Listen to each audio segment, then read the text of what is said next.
so I can be free. I take the weight on my shoulders. I feel the sky come down on me, and I can't hold it much longer. Gotta let go so I can be free. Yeah, yeah. Oh, oh, yeah. Yeah, yeah. Oh, oh, yeah. Big week coming up on Foul Territory. What time is it? Trade time. Trade time. Although, Let's go. how come there's no trades today? Yet.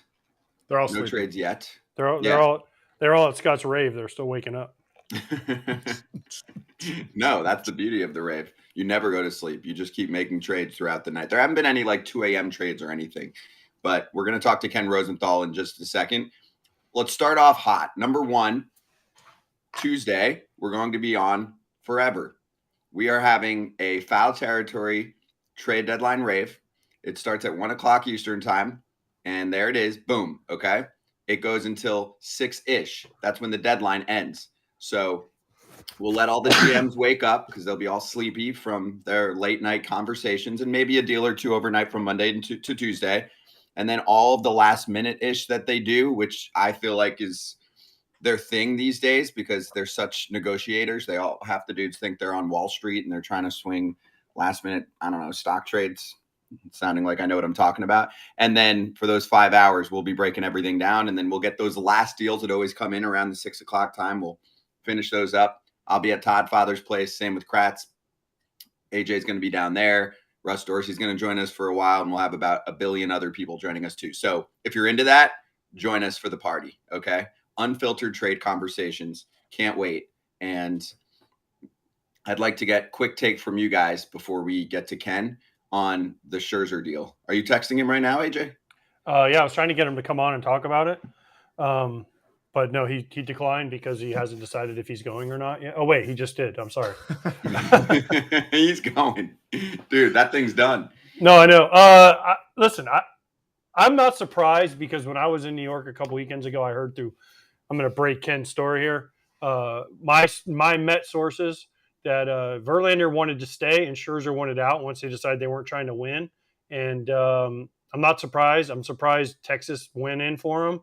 But he has history with Mike Maddox and Chris Young, the GM of the Rangers. Listen, he's going for it. And I applaud him. Bruce Bochy, they brought in out of retirement.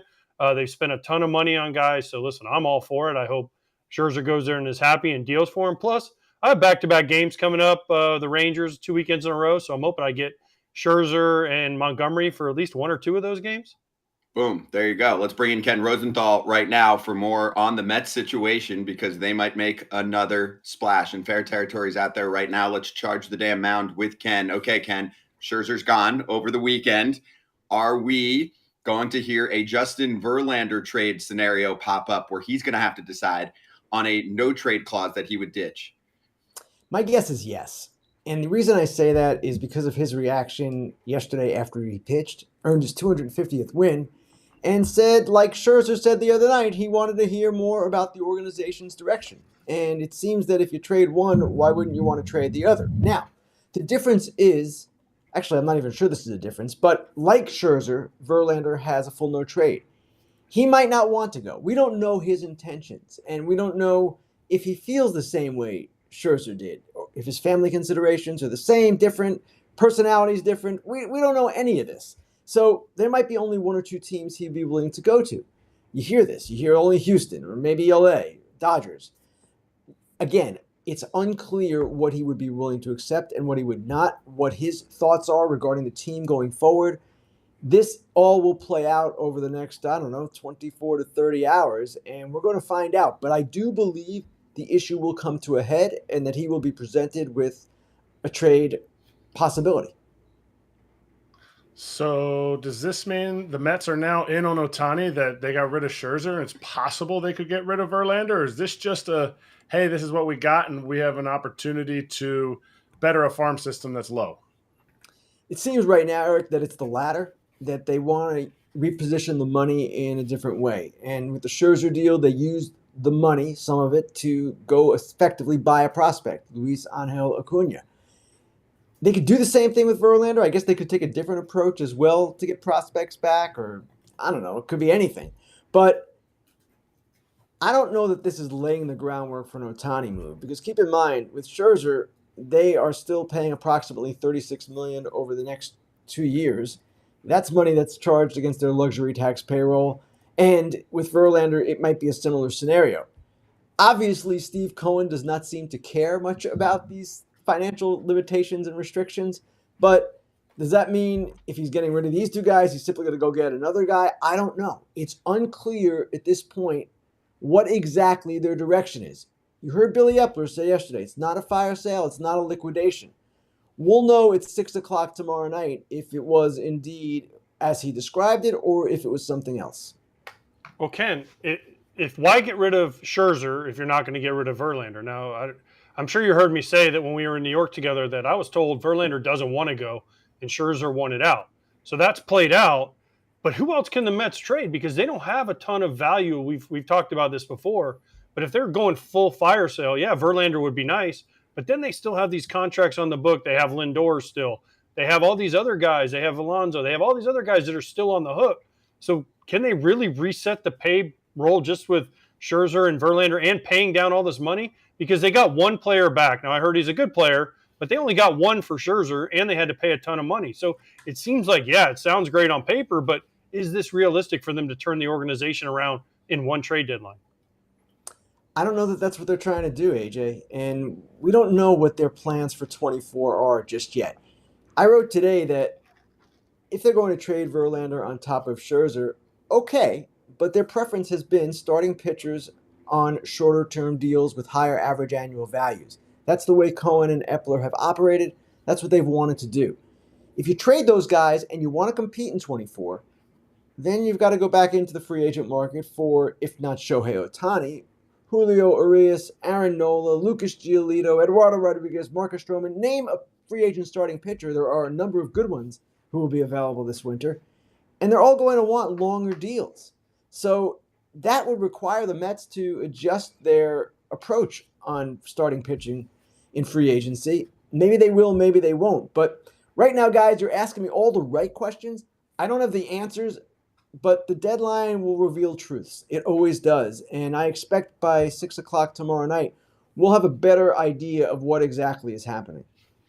Ken, I know you wrote with Dennis Lynn of The Athletic about the Padres and their situation over the weekend. Well, nice weekend for them. They sweep. They're one of those game-to-game situations. Now that they're 5 games out of a wild card spot, and there's still so much talent on this roster, do you think they're going to do anything, whether it's buy or sell? I would expect, if anything, it's buy. But at the same time, Scott, and I mentioned this on Fair Territory, which is out right now, the Padres are capable of anything.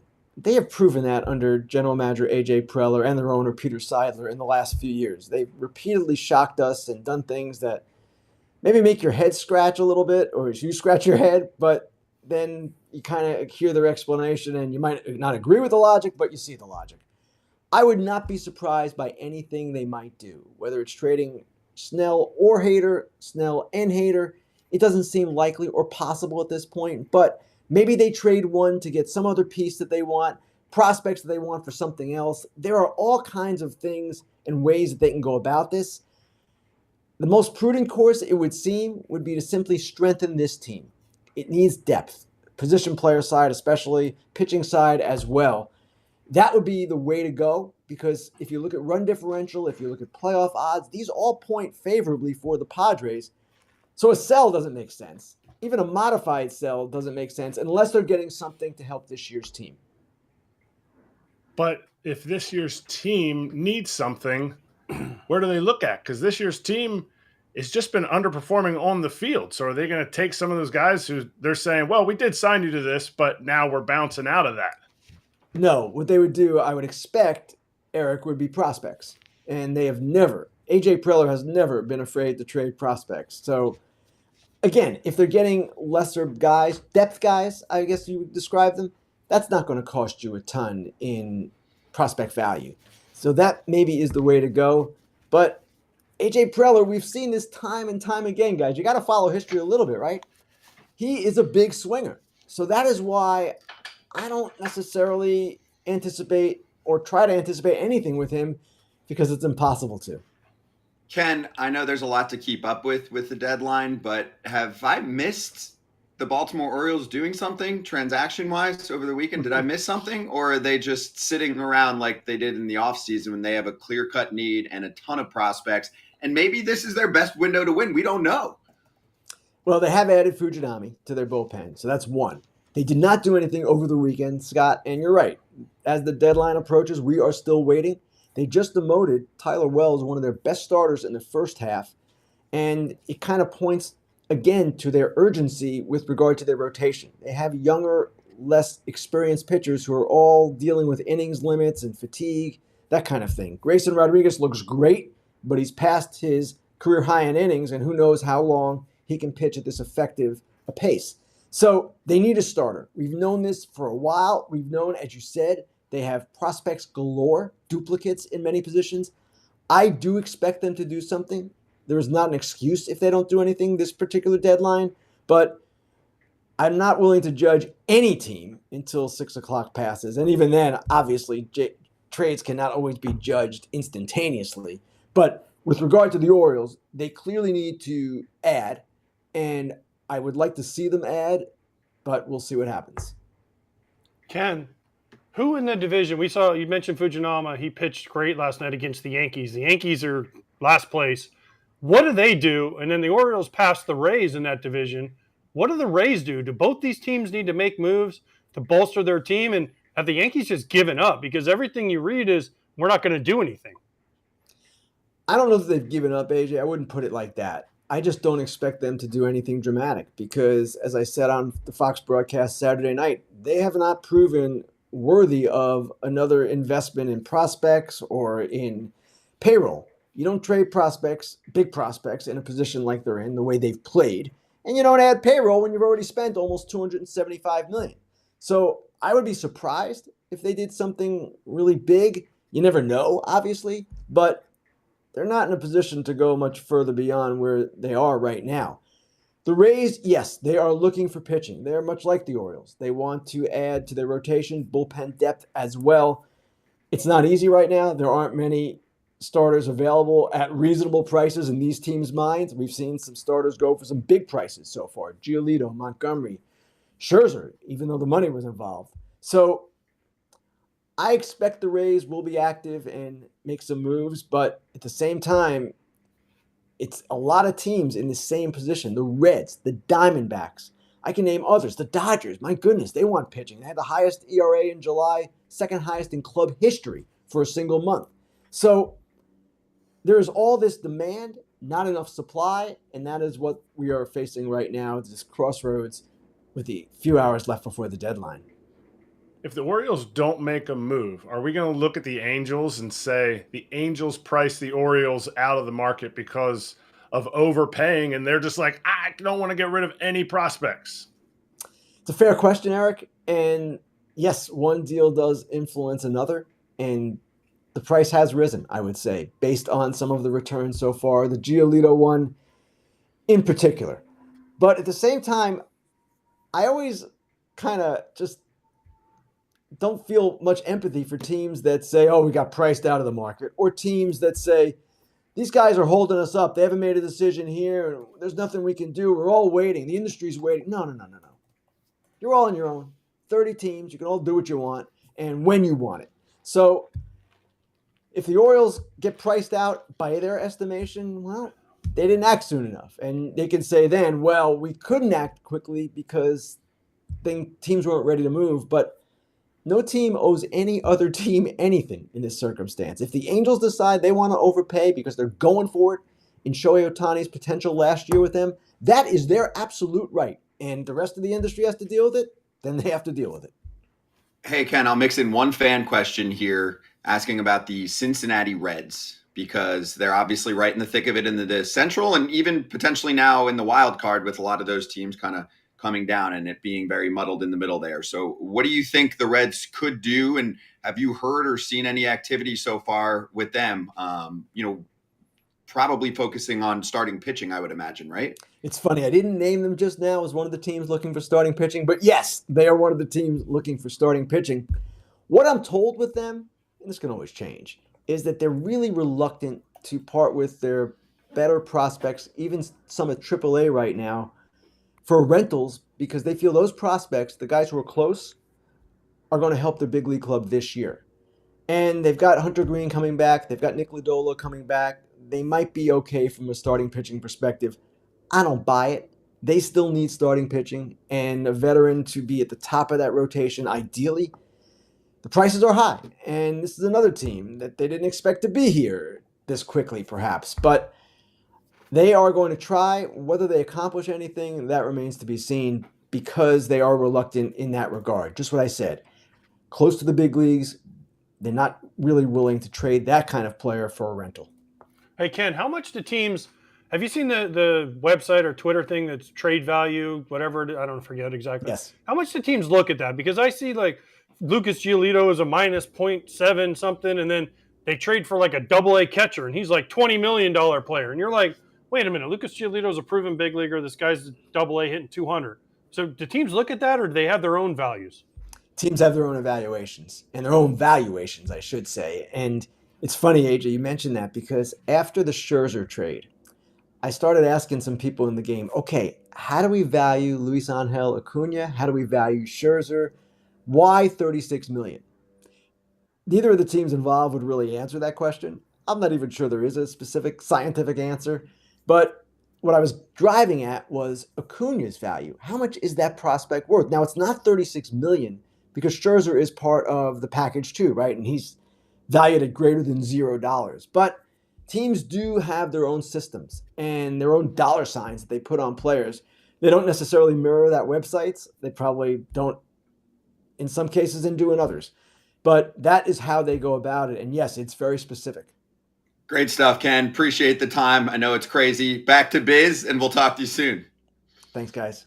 Thank you. Ken Rosenthal's Fair Territory is up there for you right now. You can check it out on YouTube. Very, very relevant time period here to listen to the show on Apple or on Spotify. If you're on the go, check it out. Okay. A lot more on some of the teams we talked about, and then much more. It gets deeper into the Verlander conversation and Scherzer and the Rangers and what's next, Orioles, Red Sox, Cubs, which we didn't get to, which we'll get to a little bit later on, and many others. Okay. QR code on your screen or watchstadium.com/foul territory. Keeping it simple to start, although it's a little bit challenging because there are multiple home run answers here. Which pitcher is most likely to be traded by the deadline? Cease, Flaherty, Lorenzen, Rodriguez, Verlander. I would say two of them are definites. So we'll talk about that a little bit later on. You can go vote right now, QR code on the screen, or watchstadium.com/foul territory. Just so everyone knows, Bob Nightengale is going to join us later. Same with Jim Bowden in hour number 2.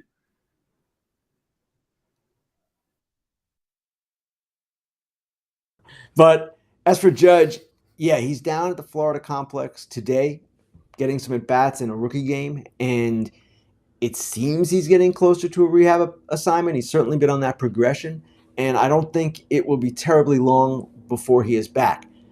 As for what they will do at the deadline, that's an interesting question, because here is another team, like many in this sport, high-priced and disappointing. And do you really think that a major investment in this team, both in trading prospects and in adding payroll, will reverse that or will change it?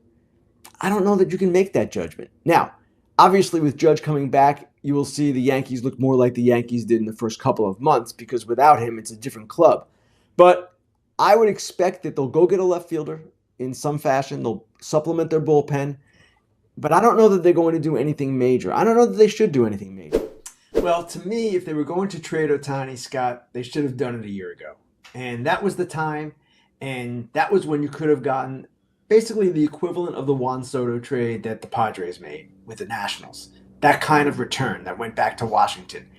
This year, he's the all-time rental. Yes, I get it, but he's still a rental, and I don't know that the value would have been what you would have determined as reasonable for a player of that caliber. So I understood what they did with regard to not trading him. I never thought they were going to trade him. Artie Moreno, their owner, never seemed comfortable trading him. We've been talking about this for weeks, and I've been saying that pretty consistently.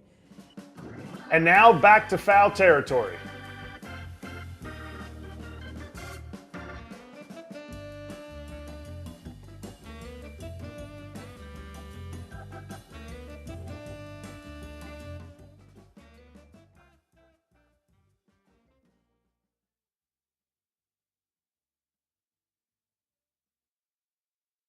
Foul Territory on Stadium, and then hour number 2 on Foul Territory's YouTube channel.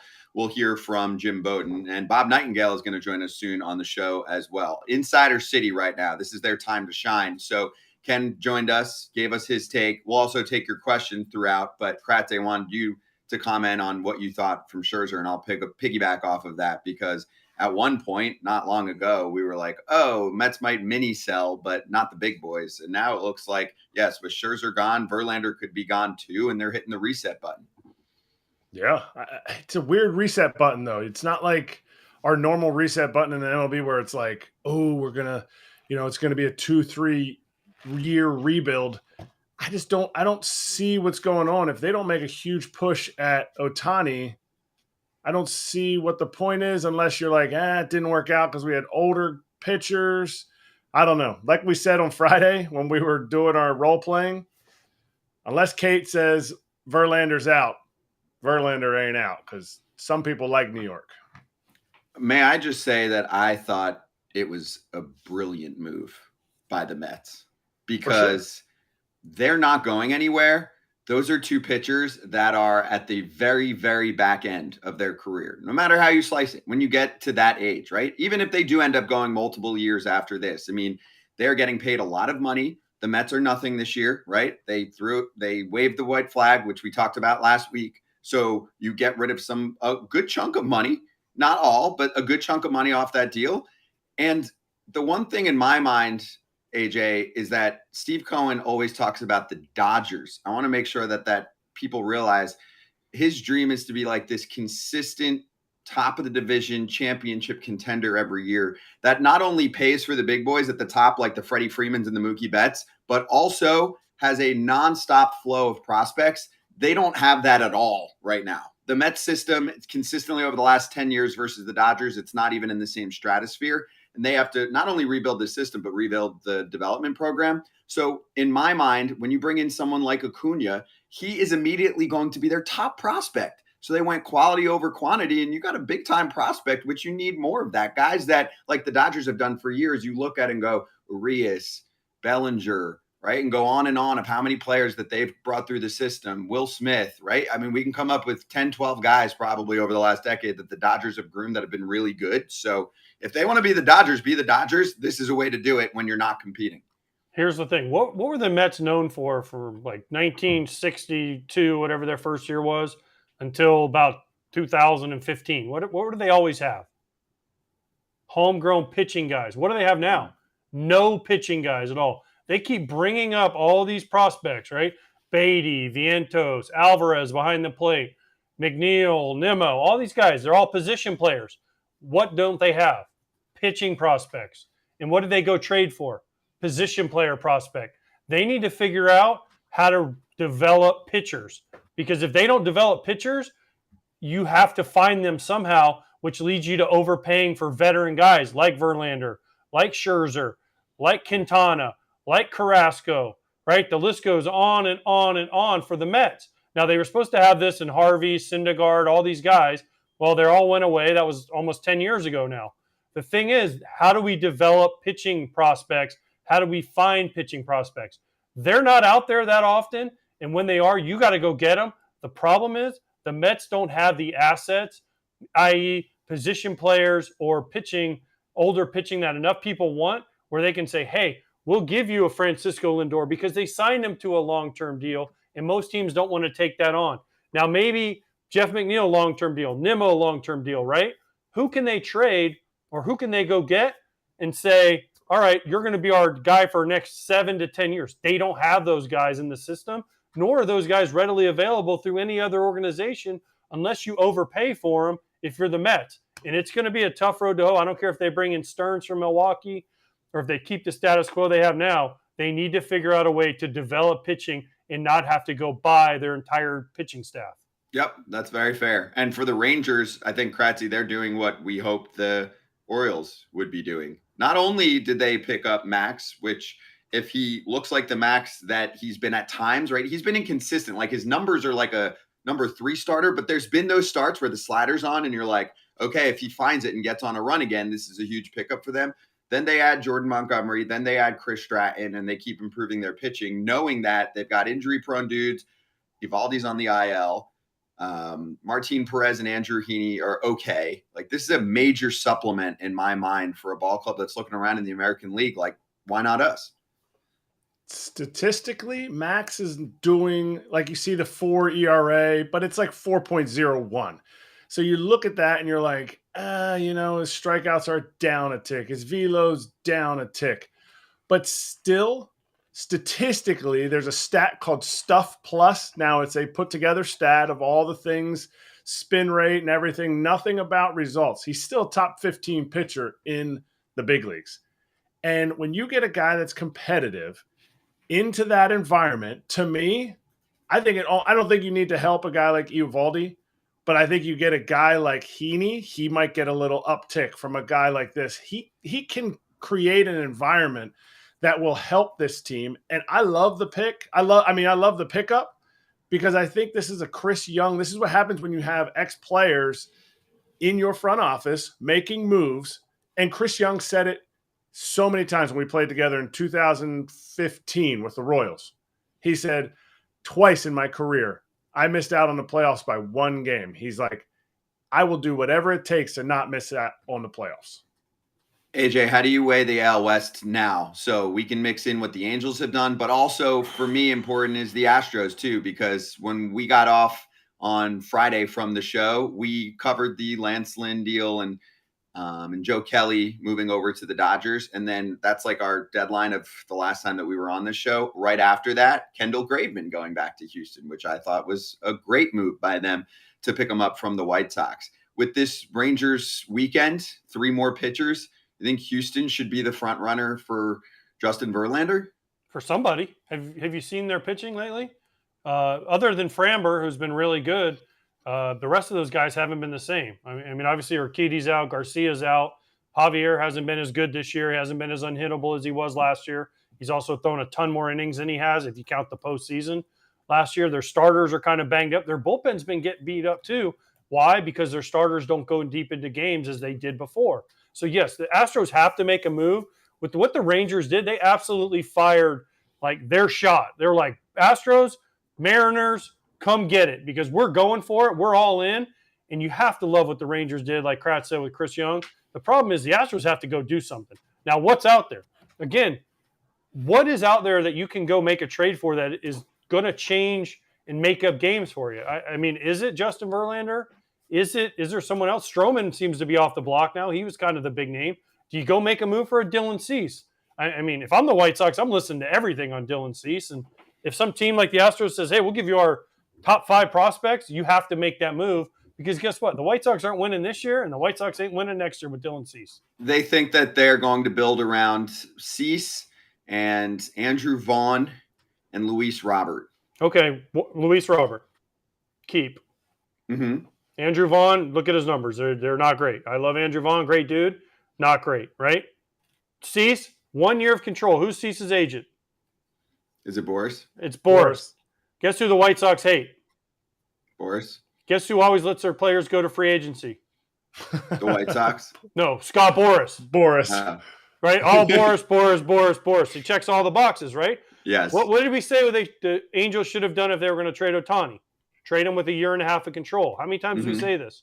Oh, you got 1.5 years. You got 1.5 years. Guess what Dylan Cease has?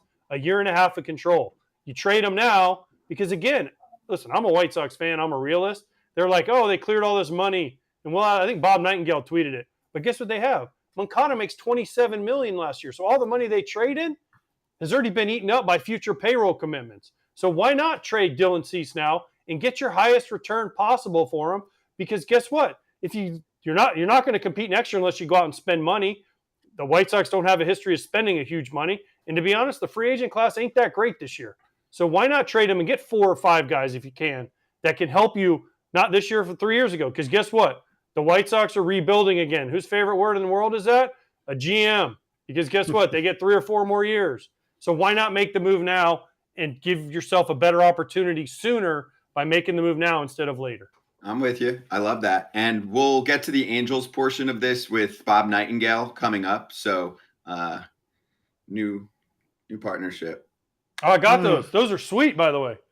They are awesome. Mine are down in my car. But before you get to those awesomenesses, I think the Rangers double dipped on screwing over the Astros because they lost to the Padres. I thought the Astros pickup was going to be Hader or a Snell kind of trade, but they kind of double dipped on them and was like, hey, we'll let these guys beat us, think they're still in it, and not trade. Smart.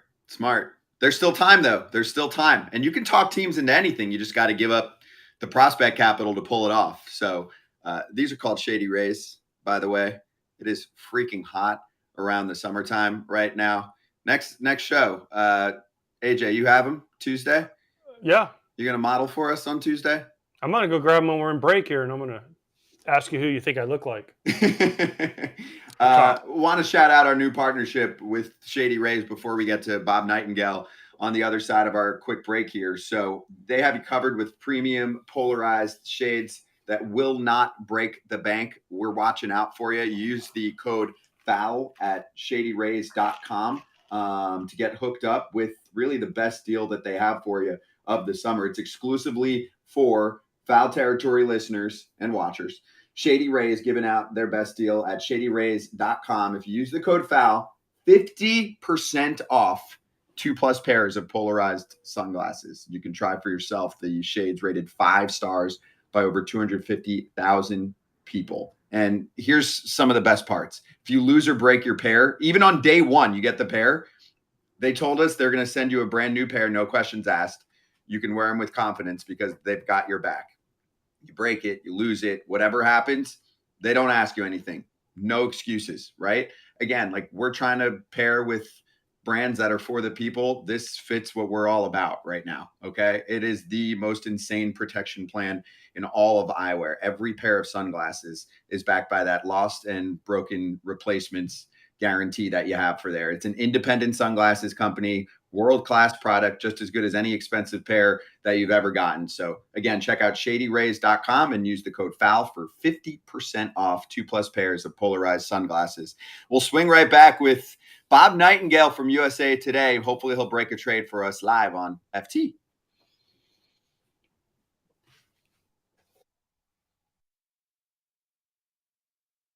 The hitters that are available at this trade deadline are pretty down compared to most years. Agreed. When I'm going over bats for teams, there are not that many. And the amount of fans that have sent me questions thinking that they're going to get Cody Bellinger, newsflash, he's only going to one team. Still only going to one team at the trade deadline because Cody's been awesome, right? And he's got the batting average up. No? You said one team. Cody's been a stud. What's that one team? I don't know who the one team is, but my point is. I thought he meant. I don't know who it is. No. When there's 12 fan bases of I got 12 you. teams saying, "Oh, we're getting Bellinger," I thought I'm like, you said cool, he's that's only awesome. going to this one team. And you had. I don't have that yet. I'm not that good. Rosenthal might be that good. I had him going to the Phillies. Everyone was saying, "Oh, Yankees, Yankees, Yankees." But now that they don't really need a first baseman, they don't necessarily want another lefty.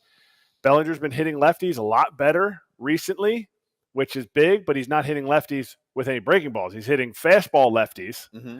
And I thought he would be a great Philly connection because they weren't real sure what was at first base. So he could play a little outfield, a little first base.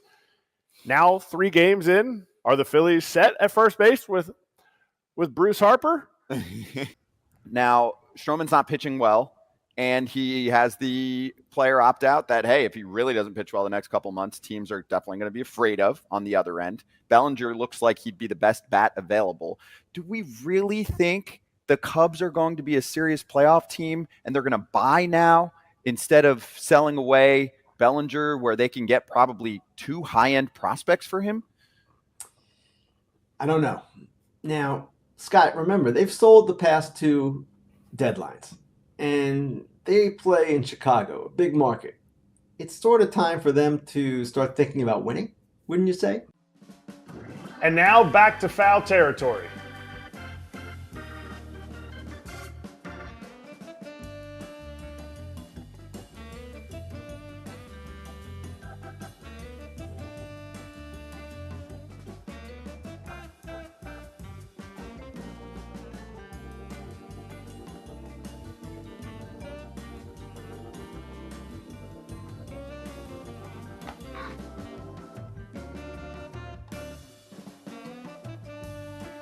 Braun, Pierzynski, Kratz, trade deadline week. It's awesome. I love Bob Nightengale joining us right now, and I know you're busy as hell, breaking news left and right. He's standing. He's in ready mode. So, Bob, great to have you on. And one team that we didn't get to yet in our combos was the Angels. So, of course, wanted to get your take on what's been going on the last 2 days. But if you can definitely hit on what you think the Angels have done so far. And for most of us, like all of the hosts that we have, like 10 of us on FT, none of us are still buying this team as a playoff team.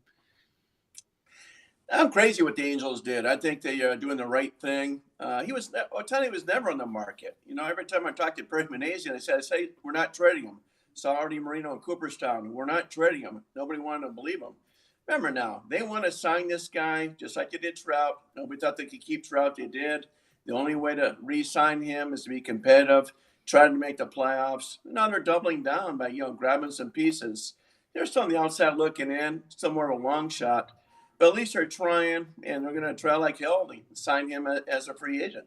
What else did they say? Like when you spoke to Artie or Perry about this year in particular, of course they're going for Ohtani in the offseason, but do you like what they've done so far with adding, the pitching that they've gotten the other day, right? And Giolito and Reynaldo Lopez, and then the fresh deals of Grichuk to replace Taylor Ward, and then also CJ Cron, welcoming 2 Angels back. And I think Cron was part of that last playoff team back in the day that fell to Eric Kratz's Royals. Yeah, back in 2014. But yeah, I mean, those guys go home again. But at least they're trying. I mean, they gave up the number 2, number 3 prospects. Prospects are prospects. I hate these GMs that just sit back and we're not going to trade prospects. Next thing you know, they get a 5-year extension. These guys are going for it. Perry's throwing his neck out there. He's only got 1 more year left on his contract. He wants to win, and he's going to be aggressive. He's got an owner that's aggressive, and Artie Moreno. So they're all in. Remember now, Ohtani makes that team a lot of money too. If they had traded Ohtani, it's like flushing $25 million down the toilet. They weren't about to do that. So they're trying to recruit Ohtani by saying, hey, look at what we're doing. Look at all the stuff we're doing here. If they never actually go over the luxury tax, like your one tweet said, they're $2 million, it might push them over, and then they did some kind of financial tweaking. If they never go over the luxury tax, do you think Ohtani's agent, Ohtani, is going to sit there and go, you're not really going for it? Well, at least this year they'll finally going over it. They do have a lot more depth, a lot more depth than some of these teams, like the Mets and the Padres and that sort of thing. So they've had a lot of injuries and are surviving. So obviously you're going way over the luxury tax by saying Ohtani. And say, hey, if it costs you $16 million a year, you're going to get about $25 million of that back just in the money he produces. So they're doing everything possible. And they know that without Ohtani, they're going to be a big drop off in attendance. And hey, you got to face, Texas and Houston every single year. Hey, Bob, I've got a fan question from Ayal who says, ask Bob if he thinks the Cubs or the Padres are more likely to make a significant trade. And I think the Cubs situation is fascinating because they suddenly go on a little run here and put themselves in a little bit more of a wild card scenario. But in my mind, I've watched enough Cubs baseball. This doesn't look like a great ball club, and they're probably wasting a prime opportunity to trade Bellinger and or Stroman. Yeah, I think this is the Cubs front office's worst nightmare that they took off, winning here. Granted, they had they played all these, easy teams, beat up on the Cardinals, on the Nationals, on the White Sox. So they wanted to sell. They wanted to trade off Bellinger and then Marcus Stroman. And now they can't. You can't sell that to the fan base. Same thing with the Padres. They had planned to dump off Blake Snell and Josh Hader, keep Soto for now. But now by sweeping the Rangers, they got to stay in. So you know what? We're only 5 games back. Maybe we start turning it on. They better. I think if they don't make the playoffs, I think they'll go down as the most underachieving team in baseball history. Wow. It's a big statement for you, Bob. Most ever? Ever, Bob? Yeah, ever. Okay. I know the Mets have a bigger payroll and stuff, but you got 11 All-Stars there, Mount Rushmore at the top of the lineup. There's no way they should be this bad. There really isn't. Well, it's baseball. That's how, Bob, but it's okay. You're a Minnesota guy, Bob. We first met when I was in Minnesota. What are the Twins doing? Are they going to make a move? Because they are still in first place. Now, they can't hit very well. Their pitching has been better than I thought, I think. The back end of their bullpen has been roughed up lately, but they just got swept by the Royals. Are they going to make a move to try to win the Central and put some distance between themselves and the Guardians? They have to. They got to get some bats. I mean, same thing with Cleveland. I think the Twins are like Cleveland a year ago. You hate to waste all that good pitching. I mean, the rotation's been lights out. The offense has been bad. Correa, Hicks, Buxton, on and on and on. Not Hicks, but Buxton. So they got to do something here to make a move to get things going. Because I think if they don't make the playoffs, then I think they got to do something. Someone's got to pay the price for this because this weak division, there's no reason not to win it.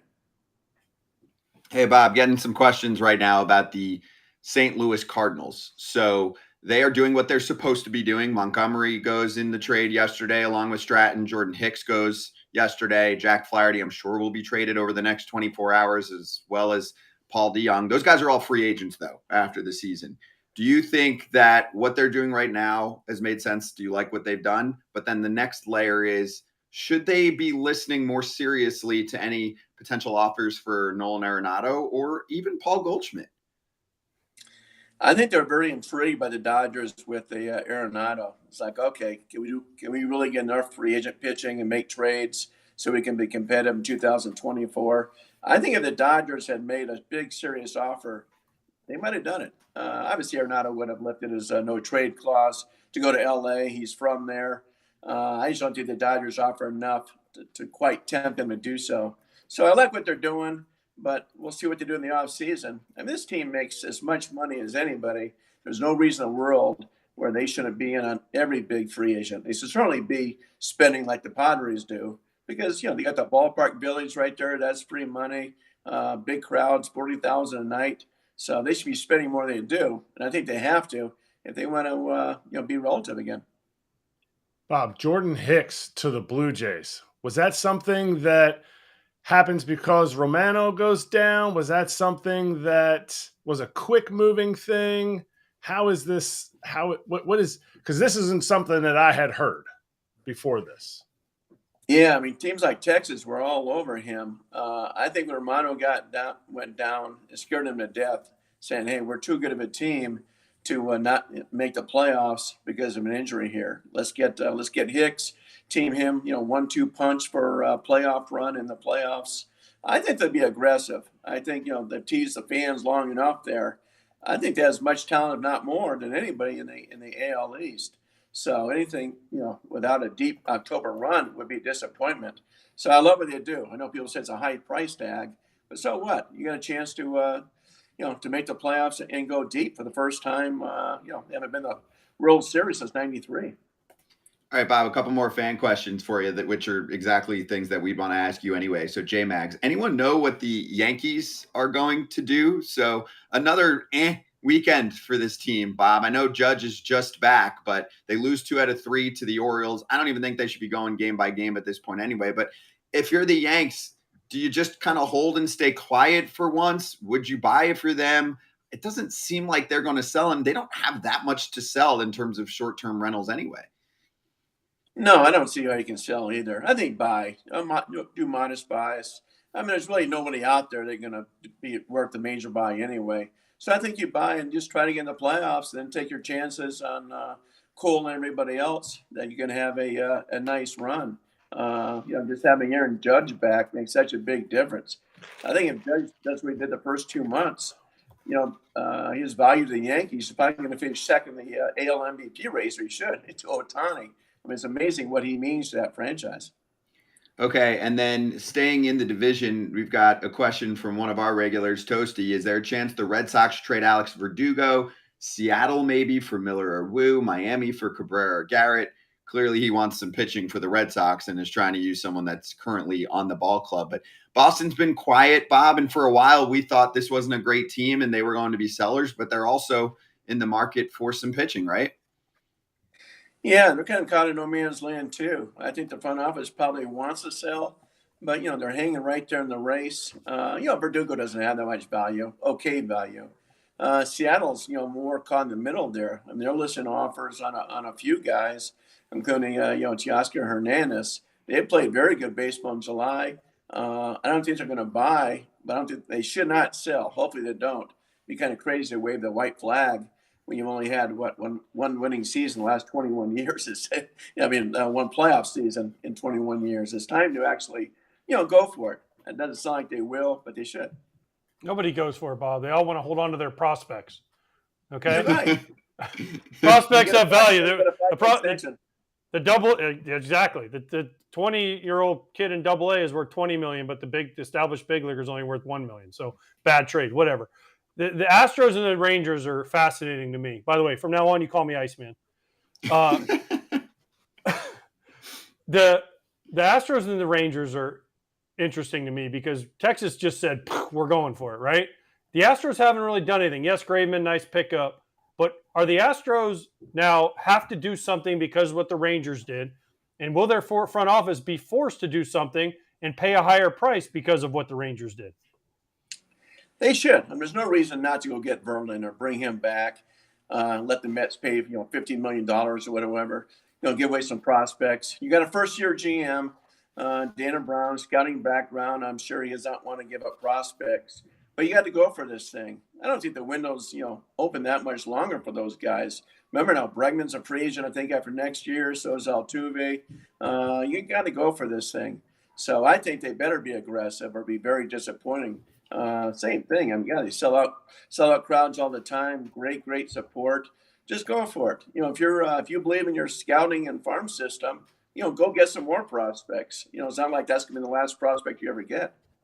Okay, so Bob, let's finish with this. Fans asking for your Justin Verlander official prediction, or at least the latest on A, will he get traded? B, where do you think the contenders, the front runners are? And then there's even a C level, which I think is pretty easy to shoot down, where we've gotten a couple of fan questions saying McNeil, Alonso. So I don't think they're going to that layer of like completely tearing it all down, but I do believe Verlander gets dealt in the next 24 hours. What about you? I do too. I'll go Dodgers or Astros. I'll probably go Dodgers in the sense where he always wanted to play for the Dodgers. He was always disappointed they never wanted him. And, hey, if Cohen's going to pay, $50 million or so, the Dodgers will love that. Nobody's got more prospects than the Dodgers. I think he ends up there. I think in the offseason, the Mets completely unload. I think Alonso's gone, McNeil, whoever they can dump off. I think they want a clean slate for David Stearns. Stearns is going to come in there from Milwaukee. He wants all this money off the books. It's almost like he's got his fingerprints on this thing already as far as the moves they made.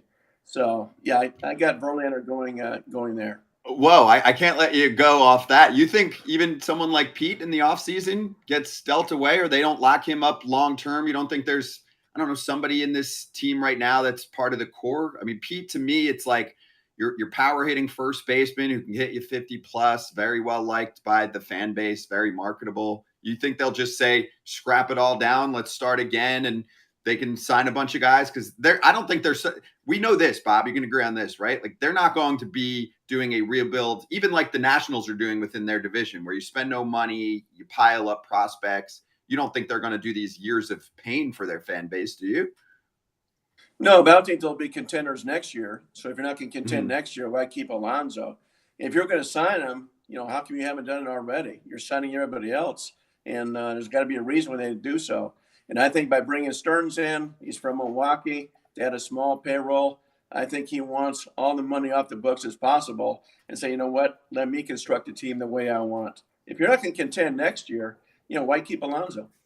Hey, they can't compete with the Braves for the next 5 years, Bob, unless they do something. I mean, the Braves are all locked up. They got their team to 2030. The Mets, they're not going to do it for the next 4 or 5 years. So why not blow it up? I like it, Bob. Great stuff. Thanks, Iceman. Thank you, Bob. Appreciate you stepping aside for 15 while you're breaking trades and all of that. So great to talk to you. Enjoy these next 24 hours. All right. My pleasure. Thank you, guys. Thank you. Bob Nightengale, USA Today. Give him a great follow as well, as you can check him out at @BNightingale on Twitter. Twitter's popping off with Bob right now. And poll results on who's most likely to get dealt out of the pitchers that we see. Flaherty leading the pack, then Verlander, then Cease. I'm actually surprised at that because it should go Flaherty, and Lorenzen's a free agent after this year. He's gone. Anyway, more trade talk next.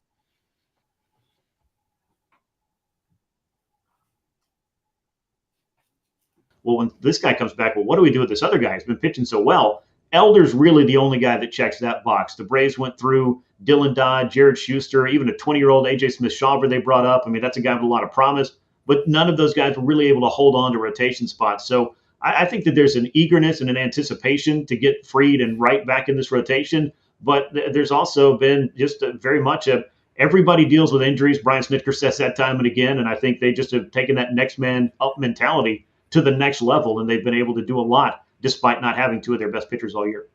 Grant, I know you're dialed into this team as much as anyone out there. So Jackson, one of our fans, just asked, is Vaughn Grissom, the trade chip? So want to just get an update on how he's been doing. Obviously, it hasn't worked out the way that most of us thought. But I will preface this by saying we didn't think he was going to be called up last year. It was an early aggressive call up. He's still super young, figuring out where he's going to play. But where is he at this year? And also, could someone like that be used, or are they looking to deal, younger prospects that are not as close to being an impact in the bigs? I think that Grissom, with what he did last year, in particular, the success that he had at second base, I mean, there are questions about whether or not he'll be a big league shortstop long term. His belief is that he can be, but how are clubs going to look at him, and where might there be an everyday job for a team that is out there looking for a player that can hit the way that Vaughn Grissom can? There's not much question about that. He's had a really good year at the plate in AAA. He's hitting well over 300, on basing really well, and he's playing some shortstop, playing some second base.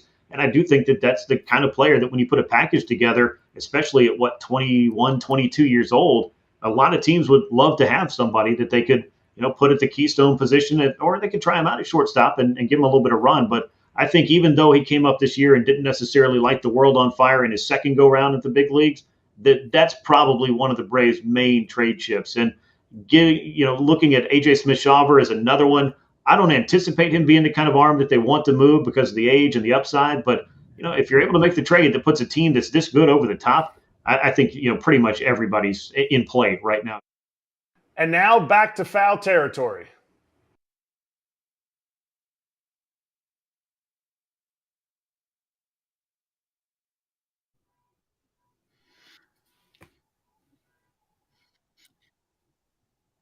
Hey, there is baseball today as well as what you're following on socials for all the trades and the rumors. So Baltimore against Toronto in the AL East is your free game of the day, streaming on the BetMGM app. Live streaming is available to all BetMGM customers who are logged in and have funded accounts. Looking forward to that one. A little Orioles Blue Jays action. Blue Jays make a nice deal this weekend with Jordan Hicks, and the Orioles haven't done shit, but they took 2 out of 3 from the Yanks. So we have a lot more trade talk coming up in 2 minutes, including Jim Bowden joining us. Let's sneak in our BetMGM locks for Monday. So first off, quick backtrack. 2 out of 3. I lost. Boom, I got hooked on the over there. 5 runs. Kratzy nailed it on his case. Todd Father's hot right now too. Updated money bags for you. We're all still absolutely fantastic if you're following us on a daily basis. Kratz is on a super huge heater with what he's doing. So obviously you're going to have to lead things off. Kratzy, what are you doing? I didn't see your pick today early, so surprise us. Surprisingly, I'm going strikeouts. I'm going to go Burns +5. I'm going to go Irvin +4. Plus, I'm also going to get a walk from Irvin. Including the minor leagues, Irvin has walked one guy in every single game. So that's an easy lock that bumped me up to +110. AJ? I'm going on the free BetMGM game of the day. I am doing the old Sunday Night Baseball. The team that plays on Sunday Night Baseball has to travel. They usually get their ass kicked the next day. So I'm going same game parlay, Blue Jays to beat the Orioles, and then I'm going strikeouts. I'm following Kratz. Gibson, only 3 strikeouts, 3+, and Chris Bassett, 5+. And that gets me to a +190, and I'm betting 200 to win 380. There you go. Mm-hmm. Wow. Love Okay. that. I like it. I'll just do a simple hundo to win a hundo with the Reds. I locked in their money line. It's Andrew Abbott against Marcus Stroman. I rode Stroman pretty hard in the first half of the season for games that I thought that he was undervalued. He has hit a really rough stretch. There's a lot of hard contact right now. He was striking more dudes out in the beginning of the season. So just the quality of his stuff right now has dipped. I don't know why exactly, but I do know that Andrew Abbott is awesome for the Reds.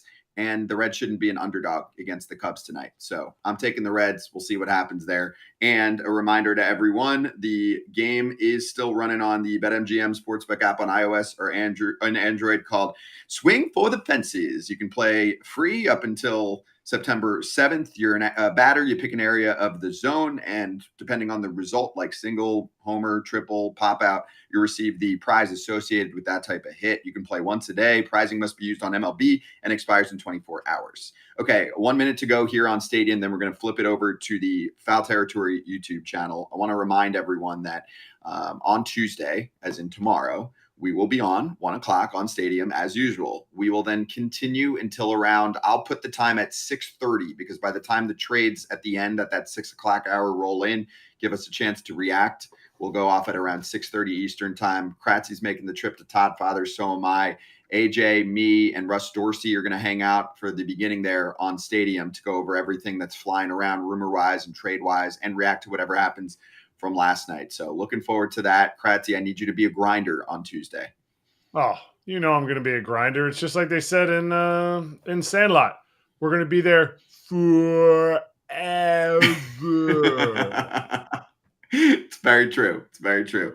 And then Jim Bowden's going to join us for the first time on Foul Territory. He's very excited, as am I. A very spicy former GM. So interested to get his takes. We're going to get his likes and dislikes so far of the trade deadline. We're going to do the same. So coming up next, buy or sell trade deadline wise, and keep those questions flowing in the Foul Territory YouTube channel. Flip over. See you 1 o'clock on Stadium on Tuesday.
Gotta let go so I can be free. I take the weight on my shoulders.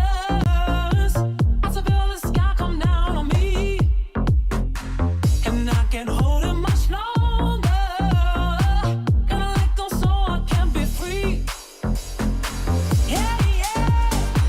Oh, yeah. Yeah, yeah. Oh, yeah. Let's do our number 2 of Foul Territory live, baby. AJ Pierzynski, Eric Kratz. I'm Scotty Braun. Jim Bowden's going to join us soon to talk more trades. And right now, AJ, how would you grade what we've seen so far? Not team by team. Like, are you entertained? Mid. I'm mid Okay. because there still hasn't been that trade that we didn't see coming, right? Every guy that's kind of been traded, I'm waiting for somebody to step out on a limb here and do something that nobody sees coming. And I don't know what that is, but there's got to be a team out there that has a piece, whatever it is. And I'm not, whoever that piece is, there's got to be a team that's willing to overpay for something.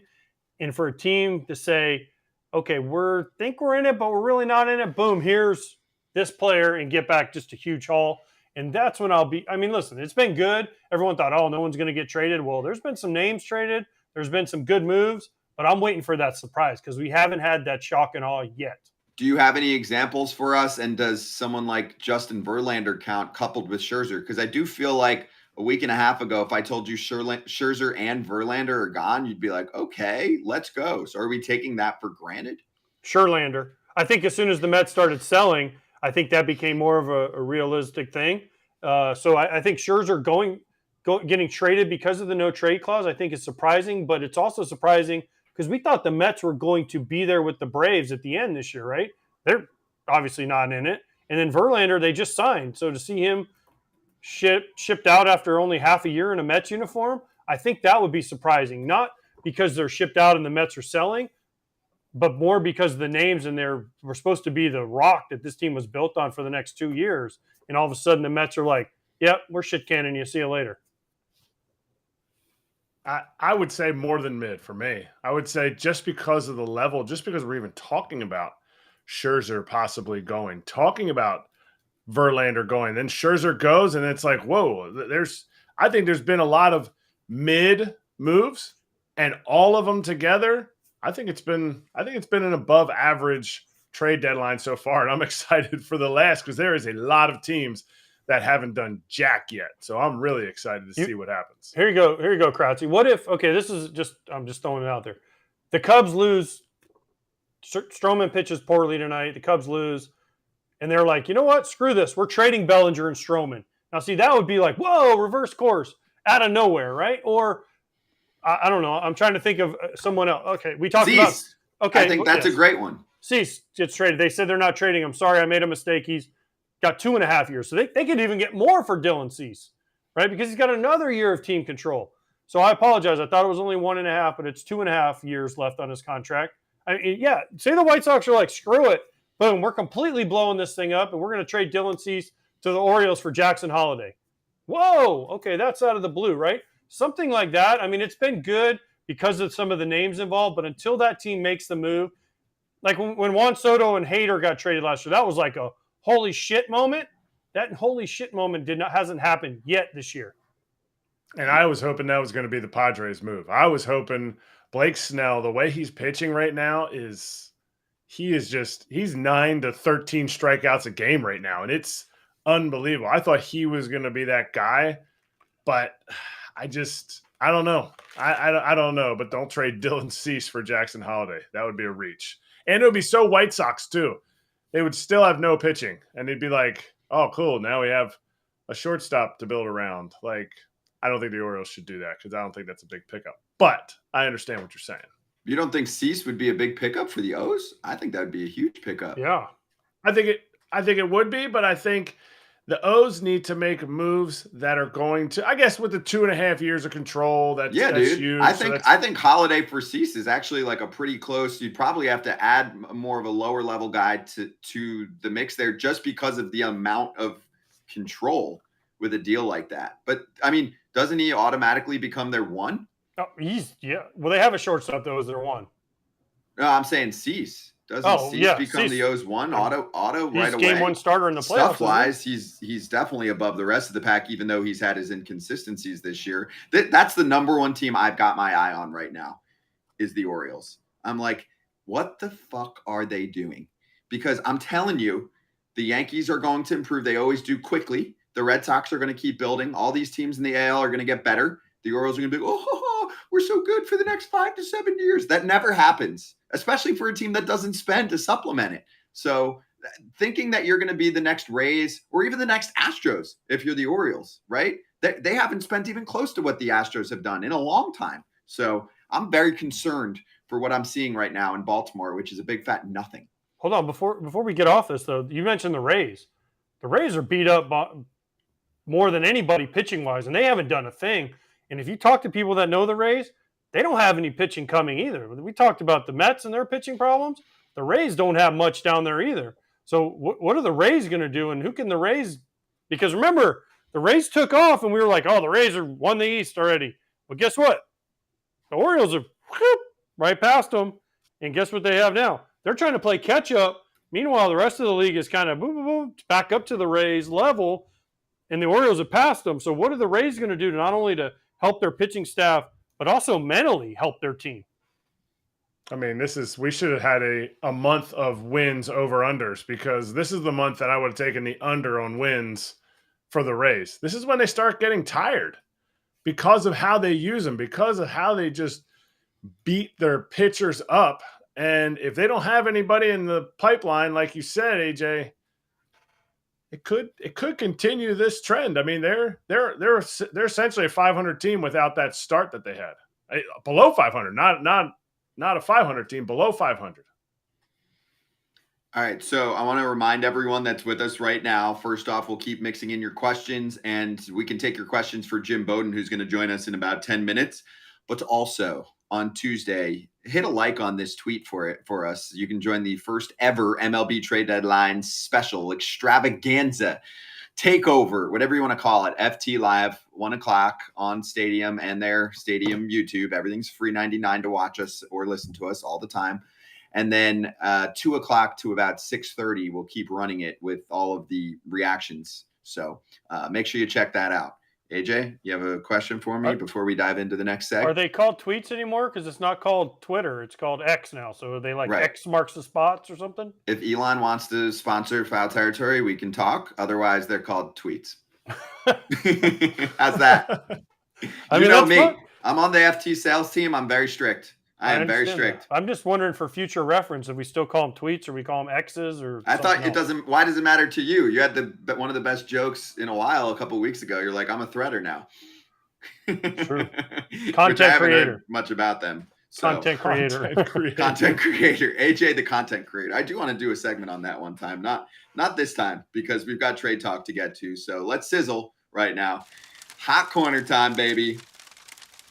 Actually, one of my favorite creators we're collabing with on trade deadline scenarios and hot takes, buy or sell. So Giraffe Neck Mark, who's been with us before on Foul Territory, is going to collab with us over the next 24 hours and threw this out there on Twitter. Trade deadline hot take time.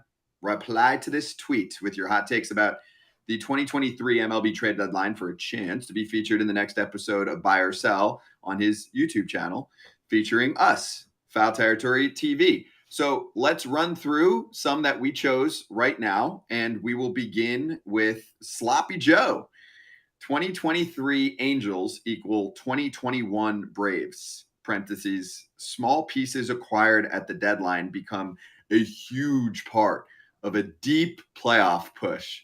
Kratz is making a better facial expression right now. So I'm going to let you kick things off here, Kratzy. Do you think that the 2023 Angels are going to morph into the 2021 Braves, who, remember, at the time picked up an entire new outfield that included Adam Duvall and Soler, who mixed in some DH, right, in the World Series, and Eddie Rosario. So do you think you see any similarities between the Angels and the Braves? I mean, the similarities end based on the fact that they picked up a bunch of guys, and I love the moves they made. But come on, the Braves had the pitching staff that the Angels wish they had. Lucas Giolito is not Ian Anderson of that year. He is not, Shohei. Yeah, Shohei's pitching like Max Fried was that year, but I mean, the rotation in the bullpen, they're not even close. I don't see it happening. I know we might get more Angels hate on here, but man, I would love to see it. I would love to see Shohei in there, but I don't know that Randall Grichuk is going to bring what they're looking for. Yeah, he might bang some lefties, but I mean, a platoon guy, CJ Crone, no. I mean, I guess nobody saw the Adam Duvall thing happening either. Well, except for the fact he was leading the league in RBIs at the time when he got traded. So, I mean, that's a little bit different. And by the way, here's my answer. X, Scott, because it's Sell. on X. Oh, hell yeah. You know why I'll sell? Because Yeah. you can't spell acquired, damn it. Spell those damn words right. but besides that, Twitter X malfunction on the spell check. The thing is what Kratz said. The Braves had better pitching. They had Fried, they had Anderson, they had Morton. They had all these guys, right? And their bullpen was stacked. They completely revamped with Peterson and Duvall and Rosario. I mean, Adam Duvall led the league in RBIs that year, or was leading. I don't know if he ended up, but it was close. So, I mean, it wasn't like he was a nobody. I mean, Adam Duvall is a pretty damn good player. Rosario was perfect fit for them. And Jock Peterson was even a better fit with the pearls. Remember the pearls of wisdom he put on and the whole skit. But they also had Riley. They also had Acuna. They also had Swanson. They had Freddie Freeman. They had Darno behind the plate. And then their pitching staff, which if you look at the Angels, you go man for man. Yeah, they made some good moves.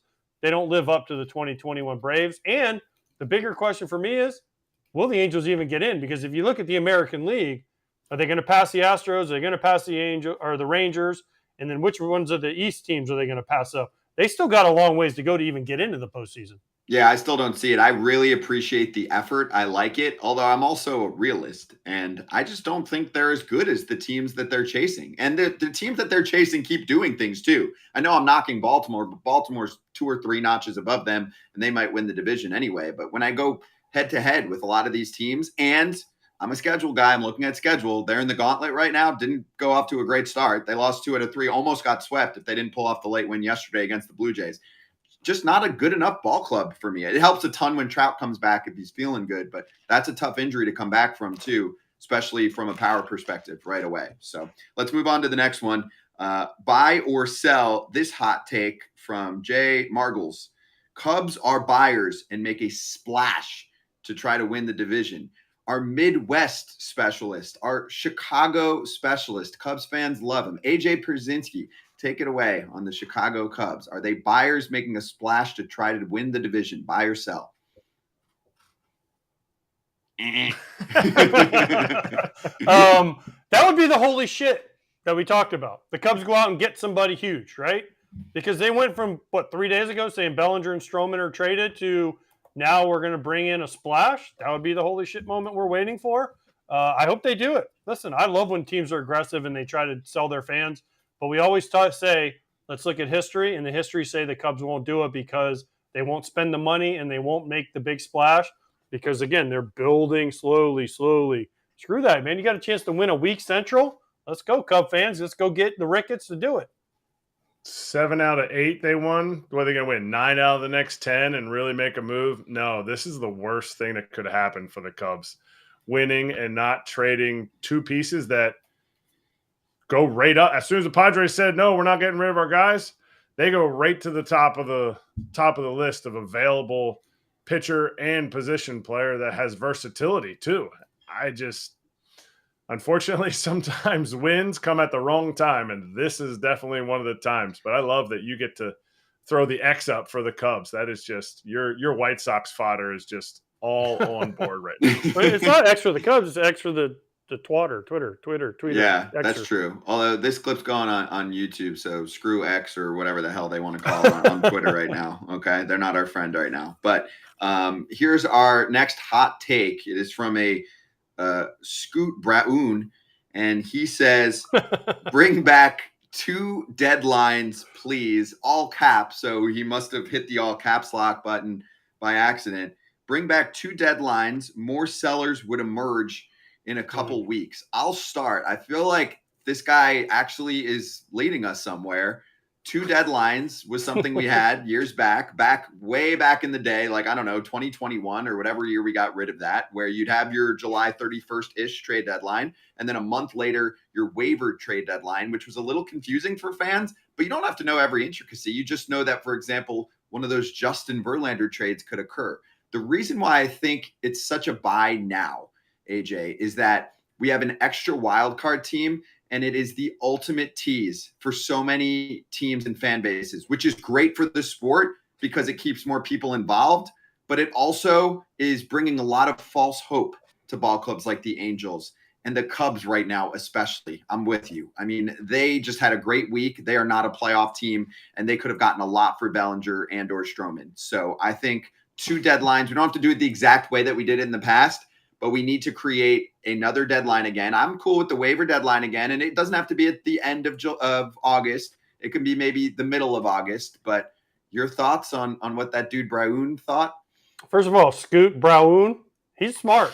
He's smart. He looks like Scott Braun, except with better muscles and better hair. Maybe probably better looking. So I don't know if we can get him to host the show or not. But it would be he's amazing. A bot. But yeah, he's a bot. Okay. Yeah, that's why he's perfect. AI. He can eat gluten. But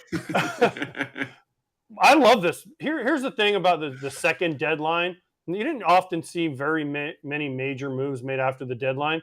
And as a player, you always knew that every player went through waivers in August just to see kind of who was out there.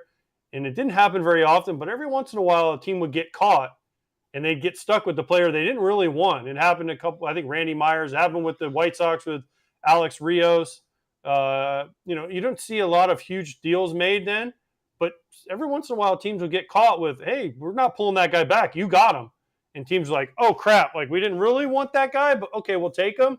So I'm all for it because again, 2 weeks from now, the Cubs might lose 8 of 9, or the Padres might lose 5 in a row, and they're like, shit, we should have sold Soto or we should have sold Hader, but you got about 24 hours, boys. Let's get it done. I love what the Cubs. I thought somebody that would have helped the Angels from the Cubs if they were selling, Yan Gomes. I feel like you need some. We don't talk about catching enough on here because it sounds like we're self-righteous as catchers, but they need some kind of catcher in there, and I think he would have been a guy too. So the Cubs are they're losing on this, but I think with the 2 deadlines, I think a guy like him gets pushed through to somebody. That's the position that you really have an opportunity to upgrade.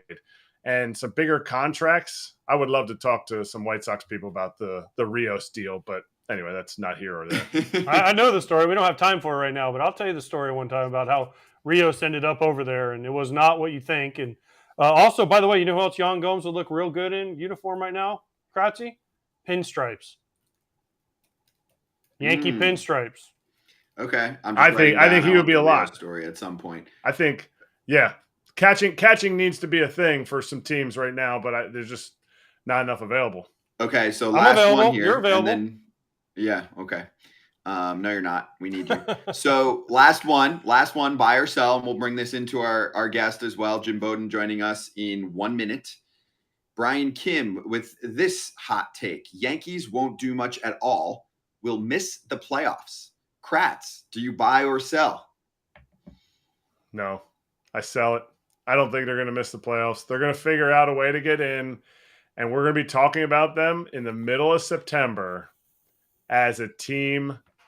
How is this team going to make it in? And they're going to somehow make it in. And all the other years, it's like last year they were unbelievable. Then they collapsed and they limped in.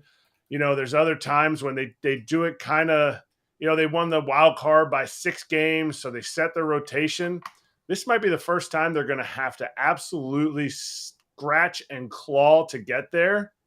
And I think that's what this team needs. I think this team needs to figure out how to not strike out so many freaking times.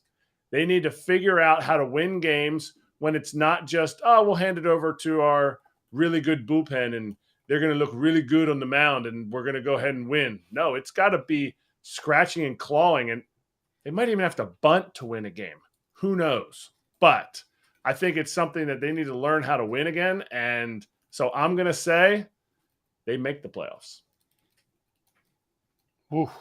I mean, I'll give you Yankee pride, you Northeasterners, some credit, man. You guys stick by your team. All we need is Frazier on here with his Yankee love on here, too, to talk about it. But my question is, the Yankees are 3.5 behind Toronto right now.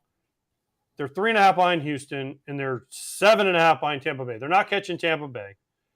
Houston and Toronto. Okay, who do they catch? Are they better than Houston? Probably not, unless they make a trade. Are they better than Toronto? I would say no. So are they better than Boston right now? Boston's playing better than they are. I mean, the Yankees, all they do is if they don't hit home runs, they strike out a ton. Their pitching is gone, right? Their bullpen's worn out. So what they have to make a move for me, some sort of a move in order to help. Again, we keep saying this, not only physically on the field, but mentally with the team and say, oh, yeah, all right, our front office believes in us. You can't constantly have Aaron Boone out there saying we're good with the guys we have. We're good with the guys we have. Brian Cashman needs to step up to the plate and say, all right, we're going to trade, I don't know, Jason Dominguez or somebody and say, yeah, here's the move we're going to make. I'm not saying they're going to do that, but make a move where people go, okay, there we go. The Yankees are invested, because right now, the way they're playing and the way the momentum has worked, they just don't look like a playoff team to me. And even if they get in, I don't know that people are going to be that afraid of them, other than maybe the Twins who haven't beaten them for years, if the Twins get in. That's why I'm buying this one from Brian. Yankees won't do much at all and will miss the playoffs. I buy that hot take. So let's bring in our special guest right now on FT Live for the first time on Foul Territory, Charlotte's Web Player Access, sponsored by Recreate. He is CBS Sports' finest baseball analyst, Jim Bowden, joining us right now on FT Live. There he is. Oh, beautiful. Nice. There's Jim. That was probably, right after he pulled a fast one on another GM and made a fantastic trade for either the Washington Nationals or the Cincinnati Reds. JB, great to see you, and want to kick it off right away too with your thoughts on that hot take of the Yankees not doing much and not making the postseason. Yeah, look, I don't think the Yankees are a playoff team from what I've seen, but I don't think the Yankees are ever going to sell. I think they're kind of in between right now. Brian Cashman has been offering Gleyber Torres to the Marlins for one of their young starters. That makes a lot of sense to me. Look, I know he realizes this team is getting older. They're not very athletic, and he's got needs, right? He's got a need at third base. He's got a need at left field. He wants another starting pitcher. And how is he going to get those three guys, especially with teams like the Cubs and the Padres deciding not to sell? So it's a tough market to kind of fix it. So I think Brian Cashman will make a move or two to try to get in there. But I kind of feel like the Yankees will be on the outside looking in. I think in their own division, I think the Orioles and Tampa Bay and Toronto, all three are much better than the Yankees are. And, the Red Sox will be in a race with the Yankees to the end for that fourth and fifth spot for me. So, JB, let's start big picture here. What do you like so far of what you've seen? Which teams do you look at and go, I like the direction they're heading at this trade deadline? Well, clearly the Texas Rangers, right? Chris Young is dominating the marketplace. He's making fun of other general managers. You make the trade for Max Scherzer, and then you sit there and let me get the exact number, and you get the Mets to pay $35.51 million over the next 14 months, and you don't give up any of your pitching prospects for him, like none of them. And then you turn around and you get Jordan Montgomery from the Cardinals, and you give up none of your top pitching prospects. So let me get this straight. You get Scherzer and Montgomery, and you don't have to give up Owen White, Jack Leiter, Coomer Rocker, even though he had Tommy John, Cole Winn, or Evan Carter. So the only big name you gave up was Ronald Acuna's younger brother, Luis Angel Acuna, who I love, very athletic, but you just paid the money for Simeon and Seager. You're not going to need him at second base. So that's just incredible. Are you kidding me? Yeah, Chris Young is just doing, and he's not done, by the way. He's talking to Oakland. He's trying to get Brent Rooker and Trevor May from them. He's talked to the Nationals. He's trying to get Lane Thomas and Kyle Finnegan from over there. He's not even done. And look, this guy is just so bright. Former Major League pitcher, 6'10", worked in the commissioner's office. All you have to do is look at the first big move he made, right, as GM of Texas. What did he do? Hired Bruce Bochy, who's going to be a Hall of Fame manager, who had won 3 world championships in San Francisco, and somehow nobody else wanted to bring him back until Chris Young got this job again. I love what Chris is doing, and he's winning this trade deadline for me, and it's not even close. Do you feel like he's making these moves because as an ex-player, you make different moves than a GM that's trying to hold super tight onto their job? No, I don't think that's the case. I don't think you have to be a former player to be a star GM. We have plenty of examples of guys like John Schuerholz and Pat Gillick and so many others. But Chris Young's just really bright, and he's got great people skills, and he knows the game, and he has understood all aspects of it, from the front office to pitching to coaching, playing under so many different managers, and he's just really bright. And, he and Bruce Bochy know what it takes. You load up with pitching. You don't get enough pitching. Pitching and defense wins. Every time we celebrate a small market team making the playoffs, what do they all have in common? Starting pitching and defense, right? And so you've got the Texas Rangers with the best offense in the sport, and they got a GM that's just concentrating on improving the pitching staff. It's just a formula that works, and it wins. And to go out there and do what he's done so far is nothing less than spectacular. Okay, JB, I love what you're bringing. So now let's go to the reverse end and see if we can piss off Pierzynski. Who do you not like so far as a ball club that either needs to do more or the moves that you've seen from them are not up to par? Oh, the Los Angeles Angels. What in the world are they doing? They're setting their franchise back 3 to 5 years for what they've done the last couple of weeks. It is an absolute joke. You think you're a playoff team? Angels aren't a playoff team. They're not even close to a playoff team. And because you're a few games out of the wild card at the end of July, you're buying in that you are? So you don't trade Shohei Ohtani, who wants to play for a winner? Like, you had a chance to get 6 to 8 players in return for Ohtani. You could have rebuilt your system. You make a trade like that, it's an easier sell to Ohtani in November that, hey, I traded you, got these 6 guys. Look how much better we're going to be. You've got a pathway. You can tell them we're going to sign Aaron Nola. We've got the 6 to 8 guys we got when we traded you. You want to be on the big stage. We want to get you on there. Instead, they're going to finish under 500, which is all they've done since Shohei Ohtani got there in 2018. Now let's look at the trades they've made to try to encourage Ohtani. They were trying to win. You trade and you got Lucas Giolito, ERA of 3.7. Okay, veteran starting pitcher. You gave up 2 of your best 5 prospects. You gave up Edgar Quero, who's now the second best prospect in the White Sox system. You gave up Kai Busch, who, when healthy, has a chance to be a number 2 starter for 2 months of Giolito. And then you turn around last night and you go get Randall Grichuk, who's nothing more than a 4th outfielder, and CJ Cron has great power, but both these guys are way better at cores than they are on the road. And you give up your top 7 prospect and another top 25 prospect to get those 2 guys for rentals? So what have you done when the season's over? You sat there and you traded 4 key prospects. You lessened a farm system that wasn't deep anyway. And you may lose Ohtani for a draft pick, and then where are you? You think free agents are going to want to sign there after all that happens? This was a horrible, horrible 2 weeks for them. Hey, Jim, I'm going to give you credit because you went to college at Rollins, where Scott lives now in Winter Park in the rich part of town. So, you I live downtown. You moved from Massachusetts down to Florida to get smarter. I get it. It's cool. So far, you've been right on. Okay, yes, the Angels. But, hey, keep sending the White Sox prospects. Send them all, even though Bush does have an ADRA this year. But that's besides the point. But the thing is I agree with you, the Angels. Why make these moves? We talked about it. I don't think they're going to make the playoffs. I think you're just wasting away and you're setting your franchise back. So it doesn't make sense. On the flip side, though, the Cubs could do the same thing possibly with Bellinger and Stroman, and they won 8 out of 9, and they're like, whoa, we're not trading you. Why the heck not?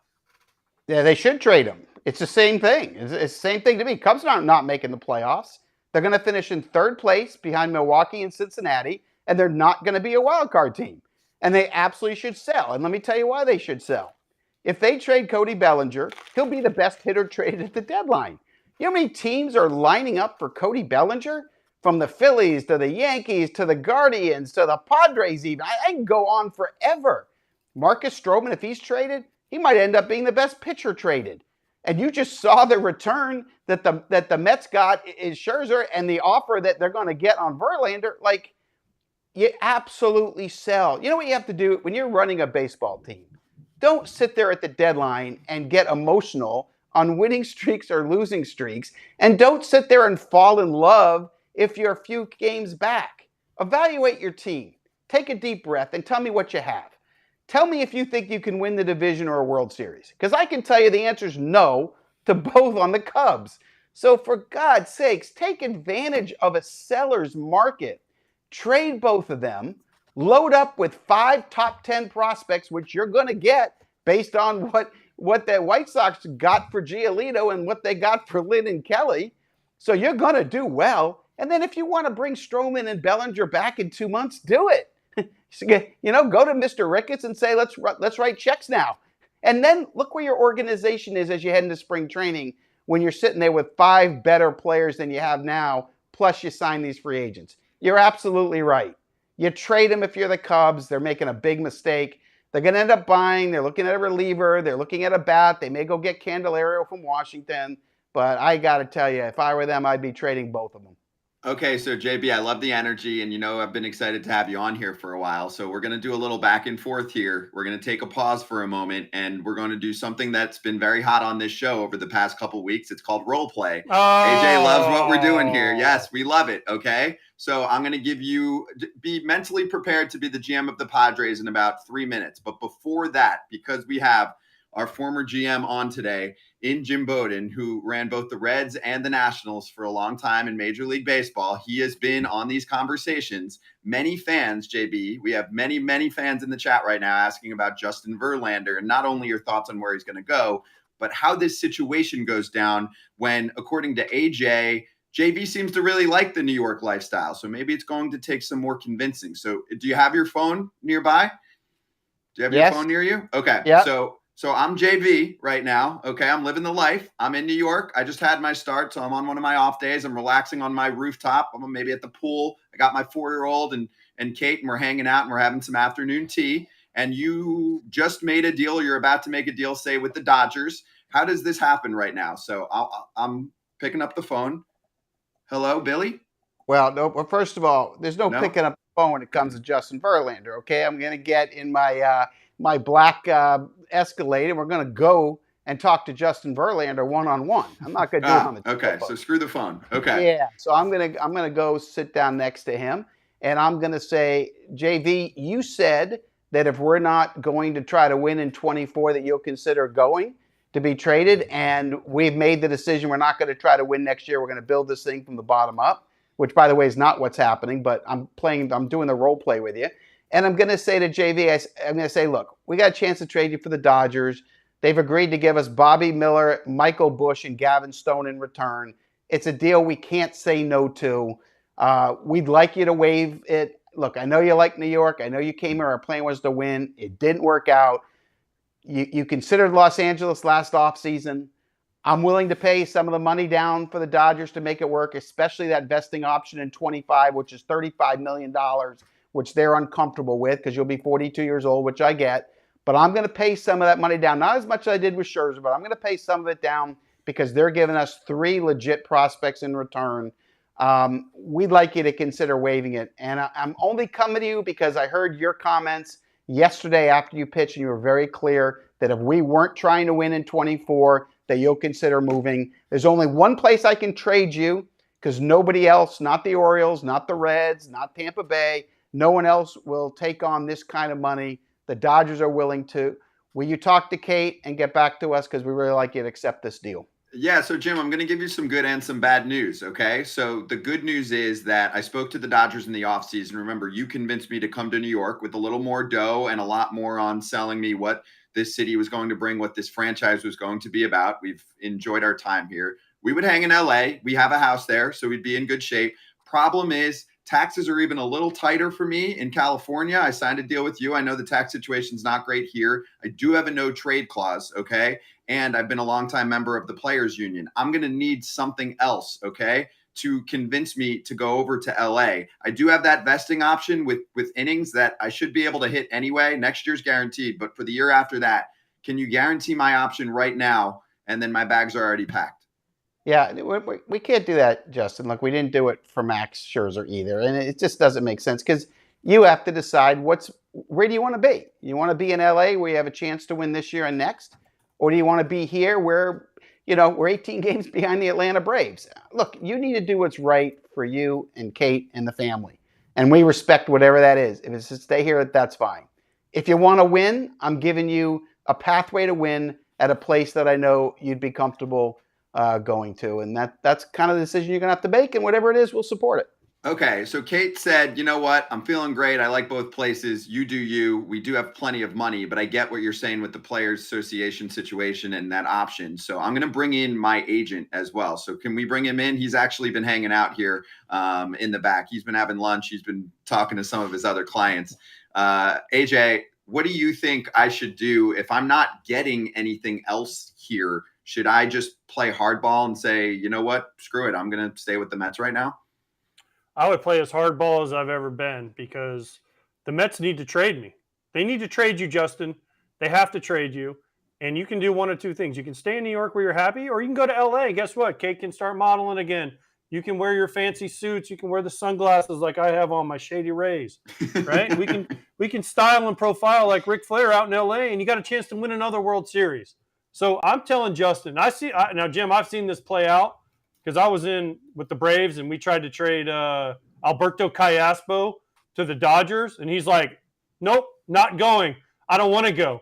And they're like, oh, yeah, by the way, here's like 500 extra thousand. He's like, okay, my shit's packed. I'm going to the other clubhouse. We were actually in LA and he just flip-flop clubhouses with Juan Uribe. So if I'm Justin Verlander, I'm saying, okay, that's fine. Cover my tax losses in LA to New York, whatever that is, or wherever they're going to trade him. Let's say Toronto comes in and says, hey, we want you, Justin. Here's a package, right? If I'm the agent, if I'm Justin Verlander, I'm saying, look, guys, I hold all the cards here. I'll do what I want. And if you guys want to pay me, $45 million, I'm happy in New York. Now, I might not win. You can trade me next year, but I want it done this year. You guys want it done this year. Make it worth my while. Yeah, I just think financially, Justin Verlander's not really worried about the dollars like Caspo had to be worried about the dollars. Right? Verlander's made enough money, so Hey, everybody needs money, Jim. Hey, I listen. understand. Hey, we all Look, can't have Louis Vuitton phone cases like you now. yeah, I understand that, but here's the thing: is that with Justin, look, I don't want you to lose any money on this deal. So I have no problem getting with your tax people. And if there's a complication for 2 months of the year playing in LA where it's a little bit more money, we'll find a way to make that up to you and work on that aspect of it. But besides that, look, this is your choice. Because here's what I kind of think, just from a front office perspective. He wants to win. This is the end of his career. This isn't about making $43.3 million. This is wanting to get another world championship. It's not happening in New York this year. It might next year. And if he wants to roll the dice for that, that's fine. But it's not going to happen this year. You got a chance to go to the Dodgers. I think it's a hard sell for me that Verlander would make money stand in the way of having an opportunity of going to the Dodgers and winning. That's what I believe. Okay, I love this. So one more role play situation. Suddenly you flash and you wake up and you're AJ Preller this morning and you're like, whoa, we just swept the Texas Rangers. We're 5 games out. I've been waiting for this team to give me a sign, make some noise at one point. Is this the sign for the next 24 hours, JB? If you are running the Padres front office, what is your plan? Well, the plan is the same as it was in the offseason when I gave the most ridiculous contract we've ever seen to Xander Bogaerts. I mean, we told you guys we're all in. That's why we gave Machado the stupid extension, and we're going to pay these guys till they're 40, and these contracts are going to be so bad at the back end that it's going to be miserable. But we did all that to try to bring a world championship to the Padres over the next several years. So I'm not going to change that. Now, here's my personal opinion. I said in March the Padres would make the playoffs. And I said in April, May, June, and I'm saying it today before the trade deadline. This is a playoff team. I'm sorry they're 2 games under 500. It happens in baseball.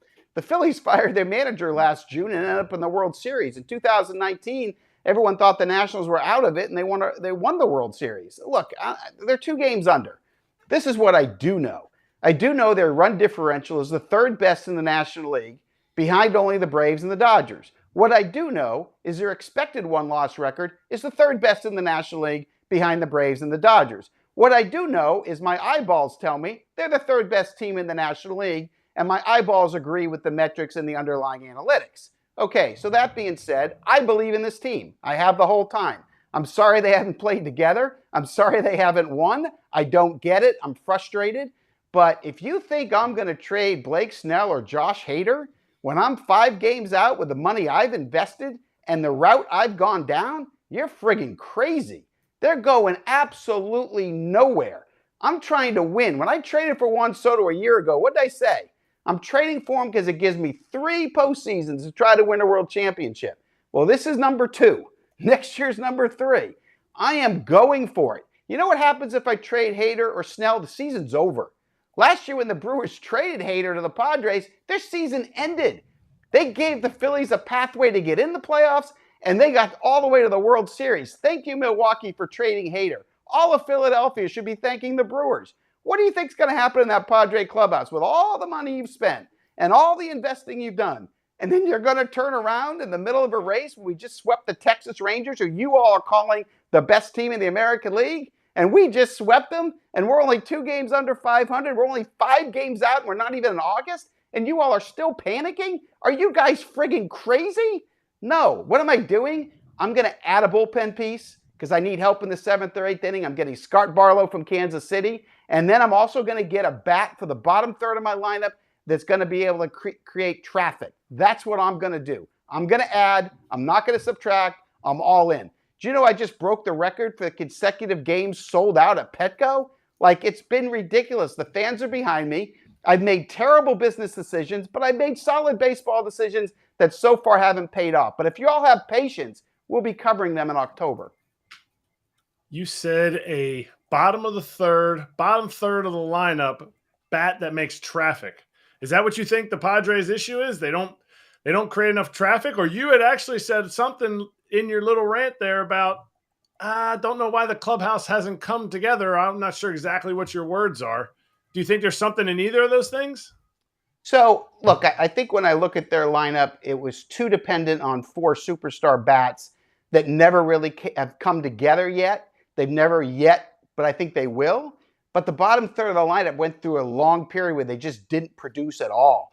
Nelson Cruz, disaster. Matty Carpenter, disaster. They just didn't get any production down there. I need more contact. I need the bottom of the order. I don't need a 220, 212 batting average and not getting on base. I need traffic at the bottom. That's what I need at the bottom of the order.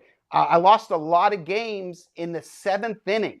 A lot of games in the 7th inning. I missed Suarez. That had a lot to do with it. But I was a reliever short. So I was a reliever short and a bottom of the order short. And that affected a lot of wins. And by the way, it doesn't take a lot of wins. If you lose 4 or 5 games on those 2 spots, all of a sudden you've got a winning record and you're 2 games out, and we're having a different conversation, by the way. Now, in terms of the clubhouse, I've only been in there twice. I didn't see a problem, but I wouldn't really know. I've talked to a lot of players and coaches that are in that room. They tell me there's not a problem in there. I tend to trust the people that tell me that. But winning solves absolutely everything. So if I'm sitting in the front office, I'm just going to keep adding. If my owner will let me, and he doesn't mind spending bad money after good money, I don't have a problem with it. Hey, Jim, you said the Padres have made bad business decisions, but good trade decisions or player decisions? Yeah, sure. I disagree. They're making money hand over fist there. I know because they've rejuvenated downtown San Diego. I remember when they built Petco, there was nothing there. Now you look around, there's businesses, there's high rises. I don't know if it's the same extent as St. Louis did with their ballpark village. I don't know what the cut the Padres get is as much as like the Padres the Cardinals and the Braves with their Battery and the whole deal. But they rejuvenated San Diego. They're the only team in town. I agree with you on one thing, though. Go for it. You're already all in. AJ Preller, you're always all in. Make the trade. Whatever the trade has to be, listen, you're winning with who you got now. So go for it. And if that means... I agree. The one thing I'd ask you to do, though, just to clarify my opinion of the bad business decisions, I want you to invite me back on in 2030 so I can tell you what I'm talking about. Because what I'm talking about is I get it. I get it. to 40 on Machado and on Bogarts and how that's going to end. That's what I'm talking about because they don't end well. It didn't end up well with Pujols or Cabrera or Cano or even Joey Votto for that matter. They don't end up well. When you're paying $30 million a year for a guy that can't play when he's 38, 39, or 40, those are bad business decisions. No, I agree. Here's the thing. They have to get him, though. I know you know this, and I'm more talking to the people not named Jim Bowden. You have to sign him. Bowden, get it right. Sorry, I'm used to Bobby Bowden down here. Sorry. But the thing is you have to sign these guys to long-term deals to buy down the AAV, right? So in the back end, it's almost a wash. You're paying for the first 5 or 6 years, and you know this as a former GM, and then the last 3 years are almost like, well, if we get anything out of them, hopefully maybe they're hurt and, we can find someone else to kind of mix and match with them or whatever. They're not hurt and we can figure this out. But that's why you have to. Trey Turner is a perfect example, right? He signed the 13-year deal or whatever it was because that lowers the AAV and Bryce Harper. There's a long list of guys. That's why these deals are so long now for the superstars. And that's why the Mets and some teams have gone to the shorter side deals. So from a business side, it just depends on which side of the aisle you're on. Do you want to go super long and get 5 or 6 years and then have to eat 3 or 4 years at the end? Or do you want the 3 or 4 years now and then figure it out after that? Yeah, no, I understand what you're saying. I think the problem is, though, when you're paying top of the market dollar and you're paying that all the way through, then your AAV on Machado is $50 million a year instead of $30 million a year during the years he produces. And that's a lot of money. That's the point.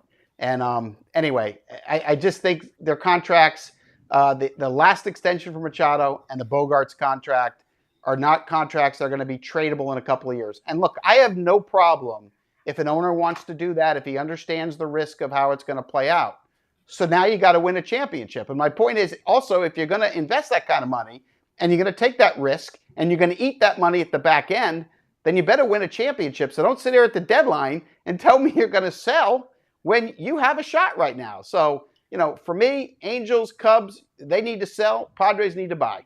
I love it. JB, that was awesome. Great session with you. Awesome to have you on. We've been looking forward to it for a while. Do your thing, man. Love you, brother. And we'll have to do this again at some point. Thank you. Love your show. Thanks again. Thank you, JB. Awesome stuff. You can catch him on CBS Sports HQ. You saw it right behind there. Also, throw him a follow. JB, very active. You can hear him on Sirius, and he's writing for The Athletic pretty frequently right now, too. And at Jim Bowden GM is the Twitter handle to follow JB. And a reminder that today is the very last day for your chance to win a trip to the World Series. Recreate, player access, recreates the official CBD of MLB, trying to send you to the 2023 World Series. Follow hello_recreate on IG. Post a photo in your favorite baseball gear using the hashtag #LivePlayRecreate, along with the hashtag RC Sweepstakes. No purchase necessary. Sweepstakes ends today, July 31st. Open to legal residents of the 50 U.S. states and D.C., age 18 plus. For rules, visit charlottesweb.com/World Series. Recreate the official CBD of Major League Baseball. Check it out. Got about 15 minutes left to keep mixing in your trade questions. We've had a ton of them during that segment with JB, which was very fun. I know AJ loves the role play action that we've been bringing to this show now pretty frequently. You got to admit, AJ, that Verlander segment, that's the good stuff. You get a former GM on, we get the real conversations from Bowden. He doesn't hold back. So that was pretty cool, dude. Oh, listen, I just think it's funny that you're so into role play. Well, if I call it acting, does that like lessen what we're talking about here? I mean, whatever you want to call it. Different. Scooter. That's different. Scoot Brown.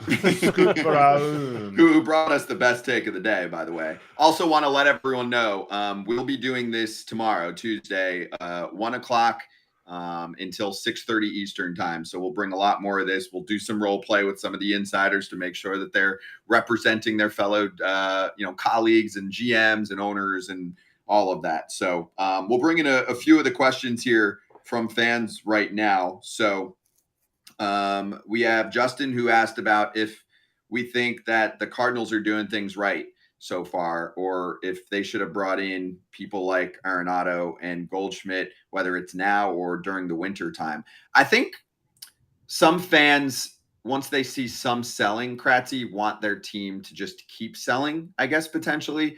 For me, I still think there are some good parts of this Cardinals organization. Like, I don't think they suddenly became this disaster that needs to rebuild for years.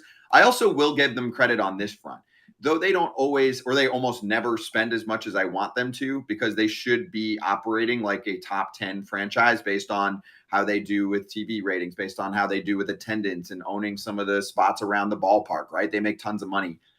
At the same time, they're always competing. They're always involved in a playoff spot. This is the first time I think we saw, right, in John Mozeliak's tenure that they've really been clear-cut sellers. You should applaud that you're rooting for a team that consistently wins, and it's not like it's a team that doesn't win World Series. Like, they've won World Series, right? You've had your mix of that as well. So I'd like to give them that credit, and also the fact that I don't want to see them get rid of everyone. At the same time, for me, I'm much more on board with keeping Arenado. He's younger. You have him signed for a long time. Goldschmidt, to me, is getting older. He's still been great. So the longevity is there. It's not like we're seeing serious signs of decline from him or anything, obviously. I mean, look what he did last year, too.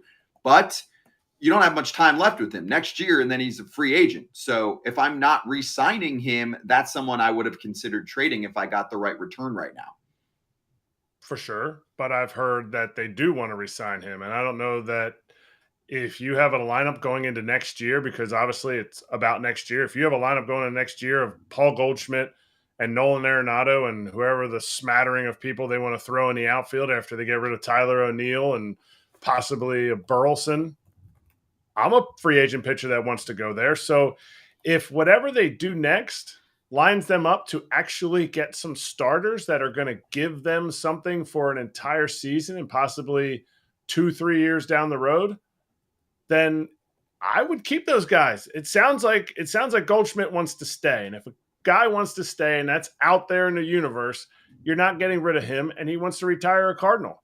And Arenado at third base automatically makes a pitcher's ERA a half a point lower. And you want to go to a place, and I think that's where they their biggest misstep was, besides signing Wilson Contreras to be behind the dish in this offseason. They need to get some type of pitching, and you lure that pitching with solid Gold Glove defense in both corners. Hey, Scoot Brown. Couple fan questions for you. I agree with everything you guys just said about the Cardinals. The problem is Arenado and Goldschmidt have full no trade clauses. So unless they want to go somewhere, they're not going anywhere. And I don't know that the Cardinals can sell that to their fans. We traded 2 possible future Hall of Famers. Kind of. I know they're kind of a little bit at the back end now, but still, they made huge trades to get them. How do you go into the offseason if you're the Cardinals, a team that is supposed to be a top 10 team and they make all the money, and you say, hey, we traded Arenado, we traded Goldschmidt, we're starting over? Rebuild doesn't work in St. Louis. It's kind of like the Yankees. You don't really get to rebuild the Dodgers because of the town and what the people believe you should be good at every year, which is winning. So I don't know that works. Just my opinion. But there is a couple teams that I want to ask you guys about because the fans are kind of clamoring for it. 1, the Marlins, and 2, the Diamondbacks. Both teams in the playoffs. Chase, Marlins have a wild card spot right now, right? D-backs are just out of it. Yeah. Why aren't they making moves? We haven't even talked about them. We haven't talked about the Marlins. We haven't talked about the D-backs. I know they're not huge financial powerhouses, but why have these 2 teams not done anything, at least on the small side? Diamondbacks have a ton of prospects. Marlins have a ton of prospects. They haven't even made a small move to try to improve and get into the playoffs. Those are the teams, to me, that this is where they should thrive. They should say, we got a chance to make the postseason. Let's go for it. Yeah, I'm with you. So we haven't talked about him today. We talked about him last week. So first off, on Friday's show, when we were live at Borgata in Atlantic City, that was the day after David Robertson was dealt, and that was the official raising of the white flag from the New York Mets. Robertson, I think, is a brilliant pickup. We just saw him pick up his first save as a Marlin. There's your closer, veteran guy. He's had an awesome year, like ERA plus. He was in like the 200 something. So he is an elite reliever right now, a top 10 reliever this year in terms of his performance and his stats. Awesome. Love what they're doing on the pitching front. On the hitting side, I think the Marlins still have, in my mind, 1, if not 2 or 3 bats to pick up. If they don't get at least 1 more boost on offense, I would say it's a very disappointing trade deadline for them. Even more so, Kratzy, because they picked up D-Rob. You're telling me, like, yeah, let's try and make the freaking playoffs. It's time to start turning the corner from rebuild into contending. They're doing that. There's a chance for them to grab a wild card position. So for me, it's got to be at least 1, if not 2 bats. I know Candelario, I heard Mike Rizzo talking yesterday, actually to Bowden on his show, about how there's 8 teams talking to him about Candelario right now. We know the Marlins are one of them. So that is a deal in my mind that needs to get done. I could see them grabbing another outfield bat. So offense is the need for me with the Marlins. And then the Diamondbacks are interesting. They definitely need pitching. They definitely need starting pitching and relief pitching. But as far as the rotation, I mean, Gallen's at the top. You start to feel nervous after that with guys that are either hurt or outperforming expectations. So Diamondbacks need to make moves. I don't know. I could see them being one of the quieter, disappointing teams right now and say, you know what, we're going to compete, but we're not going to go all in. We're not going to give up much in terms of prospect capital because they don't spend as much as they used to as an organization, even when they're on the winning side of things. So I think they're going to be a little more scared to shed prospects right now. What do you think of those 2? I have 2 Cardinals going to each team. I have Flaherty going to the Diamondbacks because the Diamondbacks, I have a tough time seeing them pick up some type of bat because the team has this athletic makeup that you just don't get. Like, obviously they can't get CJ Cron, but like a guy like that who doesn't quite fit the whole Diamondback like persona. And I think Flaherty could come in there, but I don't know that there's a ton of an upgrade, but I don't think you're really giving up too much to get Flaherty. And who I'd like to see go to the Marlins, I really like Joey Wendell, but I think Paul DeJong at shortstop could be a huge pickup for them. You satisfied there, AJ? I like it. Okay. I mean, people are saying, you know, I love when people are like, you forgot about Robertson. No, I didn't, but I didn't think the Marlins needed pitching. I think they need a bat, like you said, Scott. I mean, Robertson's a great pickup. Don't get me wrong, because Puck and whoever else they were using to close has kind of faltered. But the thing is like you said, Scott, they need hitters. And Kratz, great idea. Wendell's a great player. He's more of a kind of a utility guy. Throw Paul DeJong out there. He'll hit you a homer and he'll play a good defense for you. And the Diamondbacks, they need pitching. Great idea. Jack Flaherty, he's a free agent at the end of the year. Won't have to give up a ton. Go and make these moves because this might be your chance right here, Marlins and D-backs, to get into the postseason. So, listen, I'm all 4 teams going for it. I want them to go for it. Yeah, and neither of those players that you're mentioning in Flaherty and DeJong, they're not costing you the farm, right? Exactly. That's why they make sense. That's a big portion of this too. I agree. That's a great call by Kratzy. I love it. Okay, so let's pop off, and that's presented by our friends at Cookie Pop. So I want to get a little "that's what he said" breakdown of this quote from Aaron Boone on the Yankees offense after their loss to the Orioles on Sunday. They struck out a season high 18 times. This from Gary Phillips, who I believe covers the team. I don't know the publication. I'll look it up.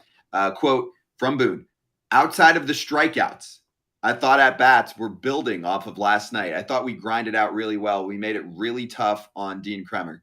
We couldn't finish off." And then the note there, they struck out 18 times. There are 27 outs in a regulation game. Now, it's the New York Daily News. He writes for them. So, AJ, am I missing something? Or is this a sign? Is Boone throwing some really nifty shade at not only his ball club, but his front office as it's trade deadline season? Is he shouting, Judge is not enough? This offense sucks right now. Aaron Boone is a great dude, but come on. What they say? Come on, man. Like, you got to be kidding me because you struck out 18 times. Yeah, Kramer only went 4 innings. He punched out 7, right? But then you go Bauman, 1 inning, 1 punch out. Fujinama, 2-4. Kaloum, 1-3. Cano, 1-3. Like, you struck out 18 times. I don't want to hear about good at-bats. What's the strength of the Orioles? It's their bullpen. So what, you're rushing to get Cano and Bautista, Fujinami, Kaloum, Bauman, who's 8-0, by the way? You're rushing to get those guys into the game? Like, let's take a step back. It's a nice way of saying, yeah, we got the starter out early. That used to be the play. The problem is the bullpens are so damn good now that you don't want to get to these good teams' bullpens. And, oh, yeah, by the way, he's also covering, what's he saying? Anthony Rizzo, 0 for 5, 5 punchies last night? What's he trying to say? He saw 20 pitches and 5 punch-outs? Like, what are we doing? Like, the key is to score points and win the game. So by striking out 18 times, you don't win a lot of games. Plus, let's not forget, Luis Severino, he gave up 6 runs in the first inning before he got an out. That was the problem. They could add all the great at-bats they want, but when you're down 6-0 before you get an out, you're probably going to lose that game. And when you strike out 18 times, you have no chance. I feel like whoever asked this question and got the response, they had their phone up recording it, like they do, and they got it, and they were like, "What? Like you grinded out at bats? You had 18 strikeouts? Like this is either like you said, Scott, like he is clapping back at the front office and saying, "Hey, we got you the hardest hitters in the game. This is so awesome." Or it's just Boone being just this, uber positive guy, and he is all in because you have to be all in, and you can't just sit here and dog one of your best hitters going 0 for 5 when he's already probably feeling like he should be dogged in Rizzo. But, I mean, there's no way. I would love to hear the follow-ups to that. Like, do you really believe that, Aaron? Do you really believe 18 strikeouts is something that we can – push into the playoffs? Like, you're not sitting there going, "Hey guys, we have to make an adjustment somehow." Like, Sean Casey didn't strike out a lot. You think he's sitting there like, "Good one, guys. You guys had a lot of good exit velocities, bro." He's only working with what he's got, though. So this spins us to the front office. And I mean, we've had this all week, so I feel like it's timely here. And then we'll get into it more, of course, tomorrow during the extensive coverage that we'll do on Foul Territory. But what are you doing right now if you're the front office? Where do you place blame to if you're the owner of this ball club and Hal Steinbrenner? Why are we talking so much about the luxury tax with a team like this and being like, "Oh, we got to be careful about not going over this number"? Like, dude, you're the Yankees. Relax. At the same time, we're watching this team now for a while, and unless we think that Aaron Judge is going to replace half the roster as a clone or something like that, is this a World Series winning ball club? What part of the ball club screams, this is it, guys? This is a better team than X, Y, Z, etc. in the American League, let alone. Don't even talk about what the Braves have done all season long. Let's just even focus on the American League. Are they better than the Orioles? Are they better than the Blue Jays? Are they better than the Rangers? Are they better than the Astros? Are they better than the Rays? And keep going down the line. How many teams do we have to go down before we say, yeah, the Yankees definitely are in this spot in the American League right now, the way we're looking at them? Because I don't think they're making major adds. I know Yankee fans for a while were asking about Cody Bellinger, and we did that line, a week ago? Yeah, 12 teams, 12 fan bases think they're getting Cody Bellinger. Guess how many are actually getting them? I said 1 last week. The answer now is 0 because the Cubs aren't trading him. There just aren't those impact bats available right now at the trade deadline. You're not getting Juan Soto. He's not getting traded. So I don't know what the answer is. The answer last week was Randall Grichuk because he's pretty cheap, and we thought that might be a ball player that the Yankees are going to look at as kind of your classic fit of, oh, he's performing well, StatCast metrics, all of that. Apparently, they didn't even call about him. So Lane Thomas, going to be really tough to pry him away too. Mike Rizzo just said some teams are looking at him as more of a platoon guy. We're not. We're big on him. So maybe that's a little bit of posturing for a trade, but at the same time, he's got multiple years of control. I just don't know if you're a Yankee fan, realistically, what you're thinking about right now. And some fans are like, let's sell. I'm like, there's not much to sell. Severino has said, I'm the worst pitcher in baseball right now. He just said that after yesterday. So it's a little bit of a Yankees therapy session, but AJ, I just think they don't do much. What can they do? Again, it's kind of like what we talked about with the Mets. What can they do? Because there's not anybody really out there impact now with the guys that have been pulled back off the market. And the Yankees, listen, the Yankees are notorious for overhyping their prospects in order to get people to make the moves with them. And I think people aren't falling for that anymore. And to me, who do you move? Do you move a Gleyber Torres to try to get somebody? But do you really want to do that? Rizzo probably doesn't have much value. The Yankee fans are clamoring for Josh Donaldson to go away, right? But look at their outfield right now. Bader's struggling. IKF has been really their best hitter. Judge is, in the outfield. Judge is back now, right? But he's played 2 games, had to take yesterday off because he was hurt for so long. Their catching situation is a mess, right? Shortstop, Volpe hasn't done what we thought. Third base is, yeah. So what do they do? Where do they turn? And what prospect do they have? I'm looking right now. The one that everyone says, oh, well, go trade Jason Dominguez, right? No, that's the opposite of what they should be doing, dude. I understand that. What's he hitting, though? Look at what he's hitting. He's struggling right now. Yeah, he's 12 years old. He needs time. I understand that. But he'll be good, but that dude, that's a year or 2 away. I understand. But what do they go do? That's kind of what I'm saying is, yeah. What do the Yankees do? Because what do they have? Let's see. Let's pull up Yankees prospects, right? Well, no, they got Wells, they got Dominguez. If we're looking at the top end of their shelf, those are dudes that need to stay right now in the ball club. I'm not giving those guys up for a rental or anything right now. Why don't they call up Austin Wells? Why is he not up right now? And Florial too, even who's on the older side, but he's been crushing it in the minors. There's a lot of complaining to do. We're tight on time here, so Kratz, do you have something? And then we'll finish just strong. With the, and this might sound my Yankee bias here, but the whole payroll thing you touched on a little bit. The luxury tax for Hal is more of a spiteful luxury tax. He's all without saying it. He said it. I can go over the luxury tax. He's like, I already pay enough to these bottom dweller cell suckers who take all my money in this profit sharing. I'm not going over it because I don't want to give any more to these guys. Yeah. And so that's his role in the whole thing. And until this Yankees front office, I'm not saying you completely abandon it, but until they just sit there and go, okay, we want the hardest throwers. We want the guys who throw the hardest sinkers because we love the sinker right now. And we want the players who hit the ball the hardest. Joey Gallo. They had Joey Gallo, Giancarlo Stanton, and Aaron Judge in the same lineup, the top 3 average exit velocity guys. Until they abandon that, not completely abandon it, but use some general common sense, they're going to keep having these same results.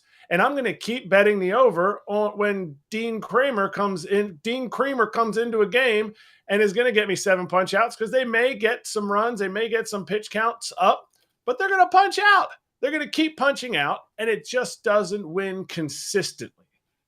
Oof. Well said. Well said. So strong pop off. Visit cookiepopcandypop.com.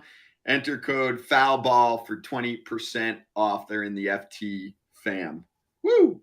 And a reminder to everyone watching right now, we are on for hours and hours and hours. And also, if you're new to Foul Territory, we do this every single weekday, 1 to 3 Eastern, first hour on Stadium. We post a bunch of this, and you can watch the whole thing for free afterward. Everything's free, though, on Stadium, on Foul Territory's YouTube from 2 to 3. And let's do what we always do at the end of the show.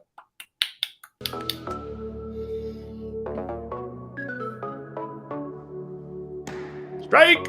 Ball. Challenge. I'm challenging. Strike call. You don't get challenges until next year. So let's slap hands and just remind everyone what we're doing tomorrow. Kratz, myself, and Todd Frazier will be at the lab, the studio down in South Jersey to go through all of the trades. AJ will be with us for the first couple hours. So will Russ Dorsey, and we'll have a whole slew of insider guests. Also, when teams make deals, we'll bring them on. Baseball America is involved, so they'll help us with the prospect evaluations that go on. So if your team's a seller and you're like, was that good?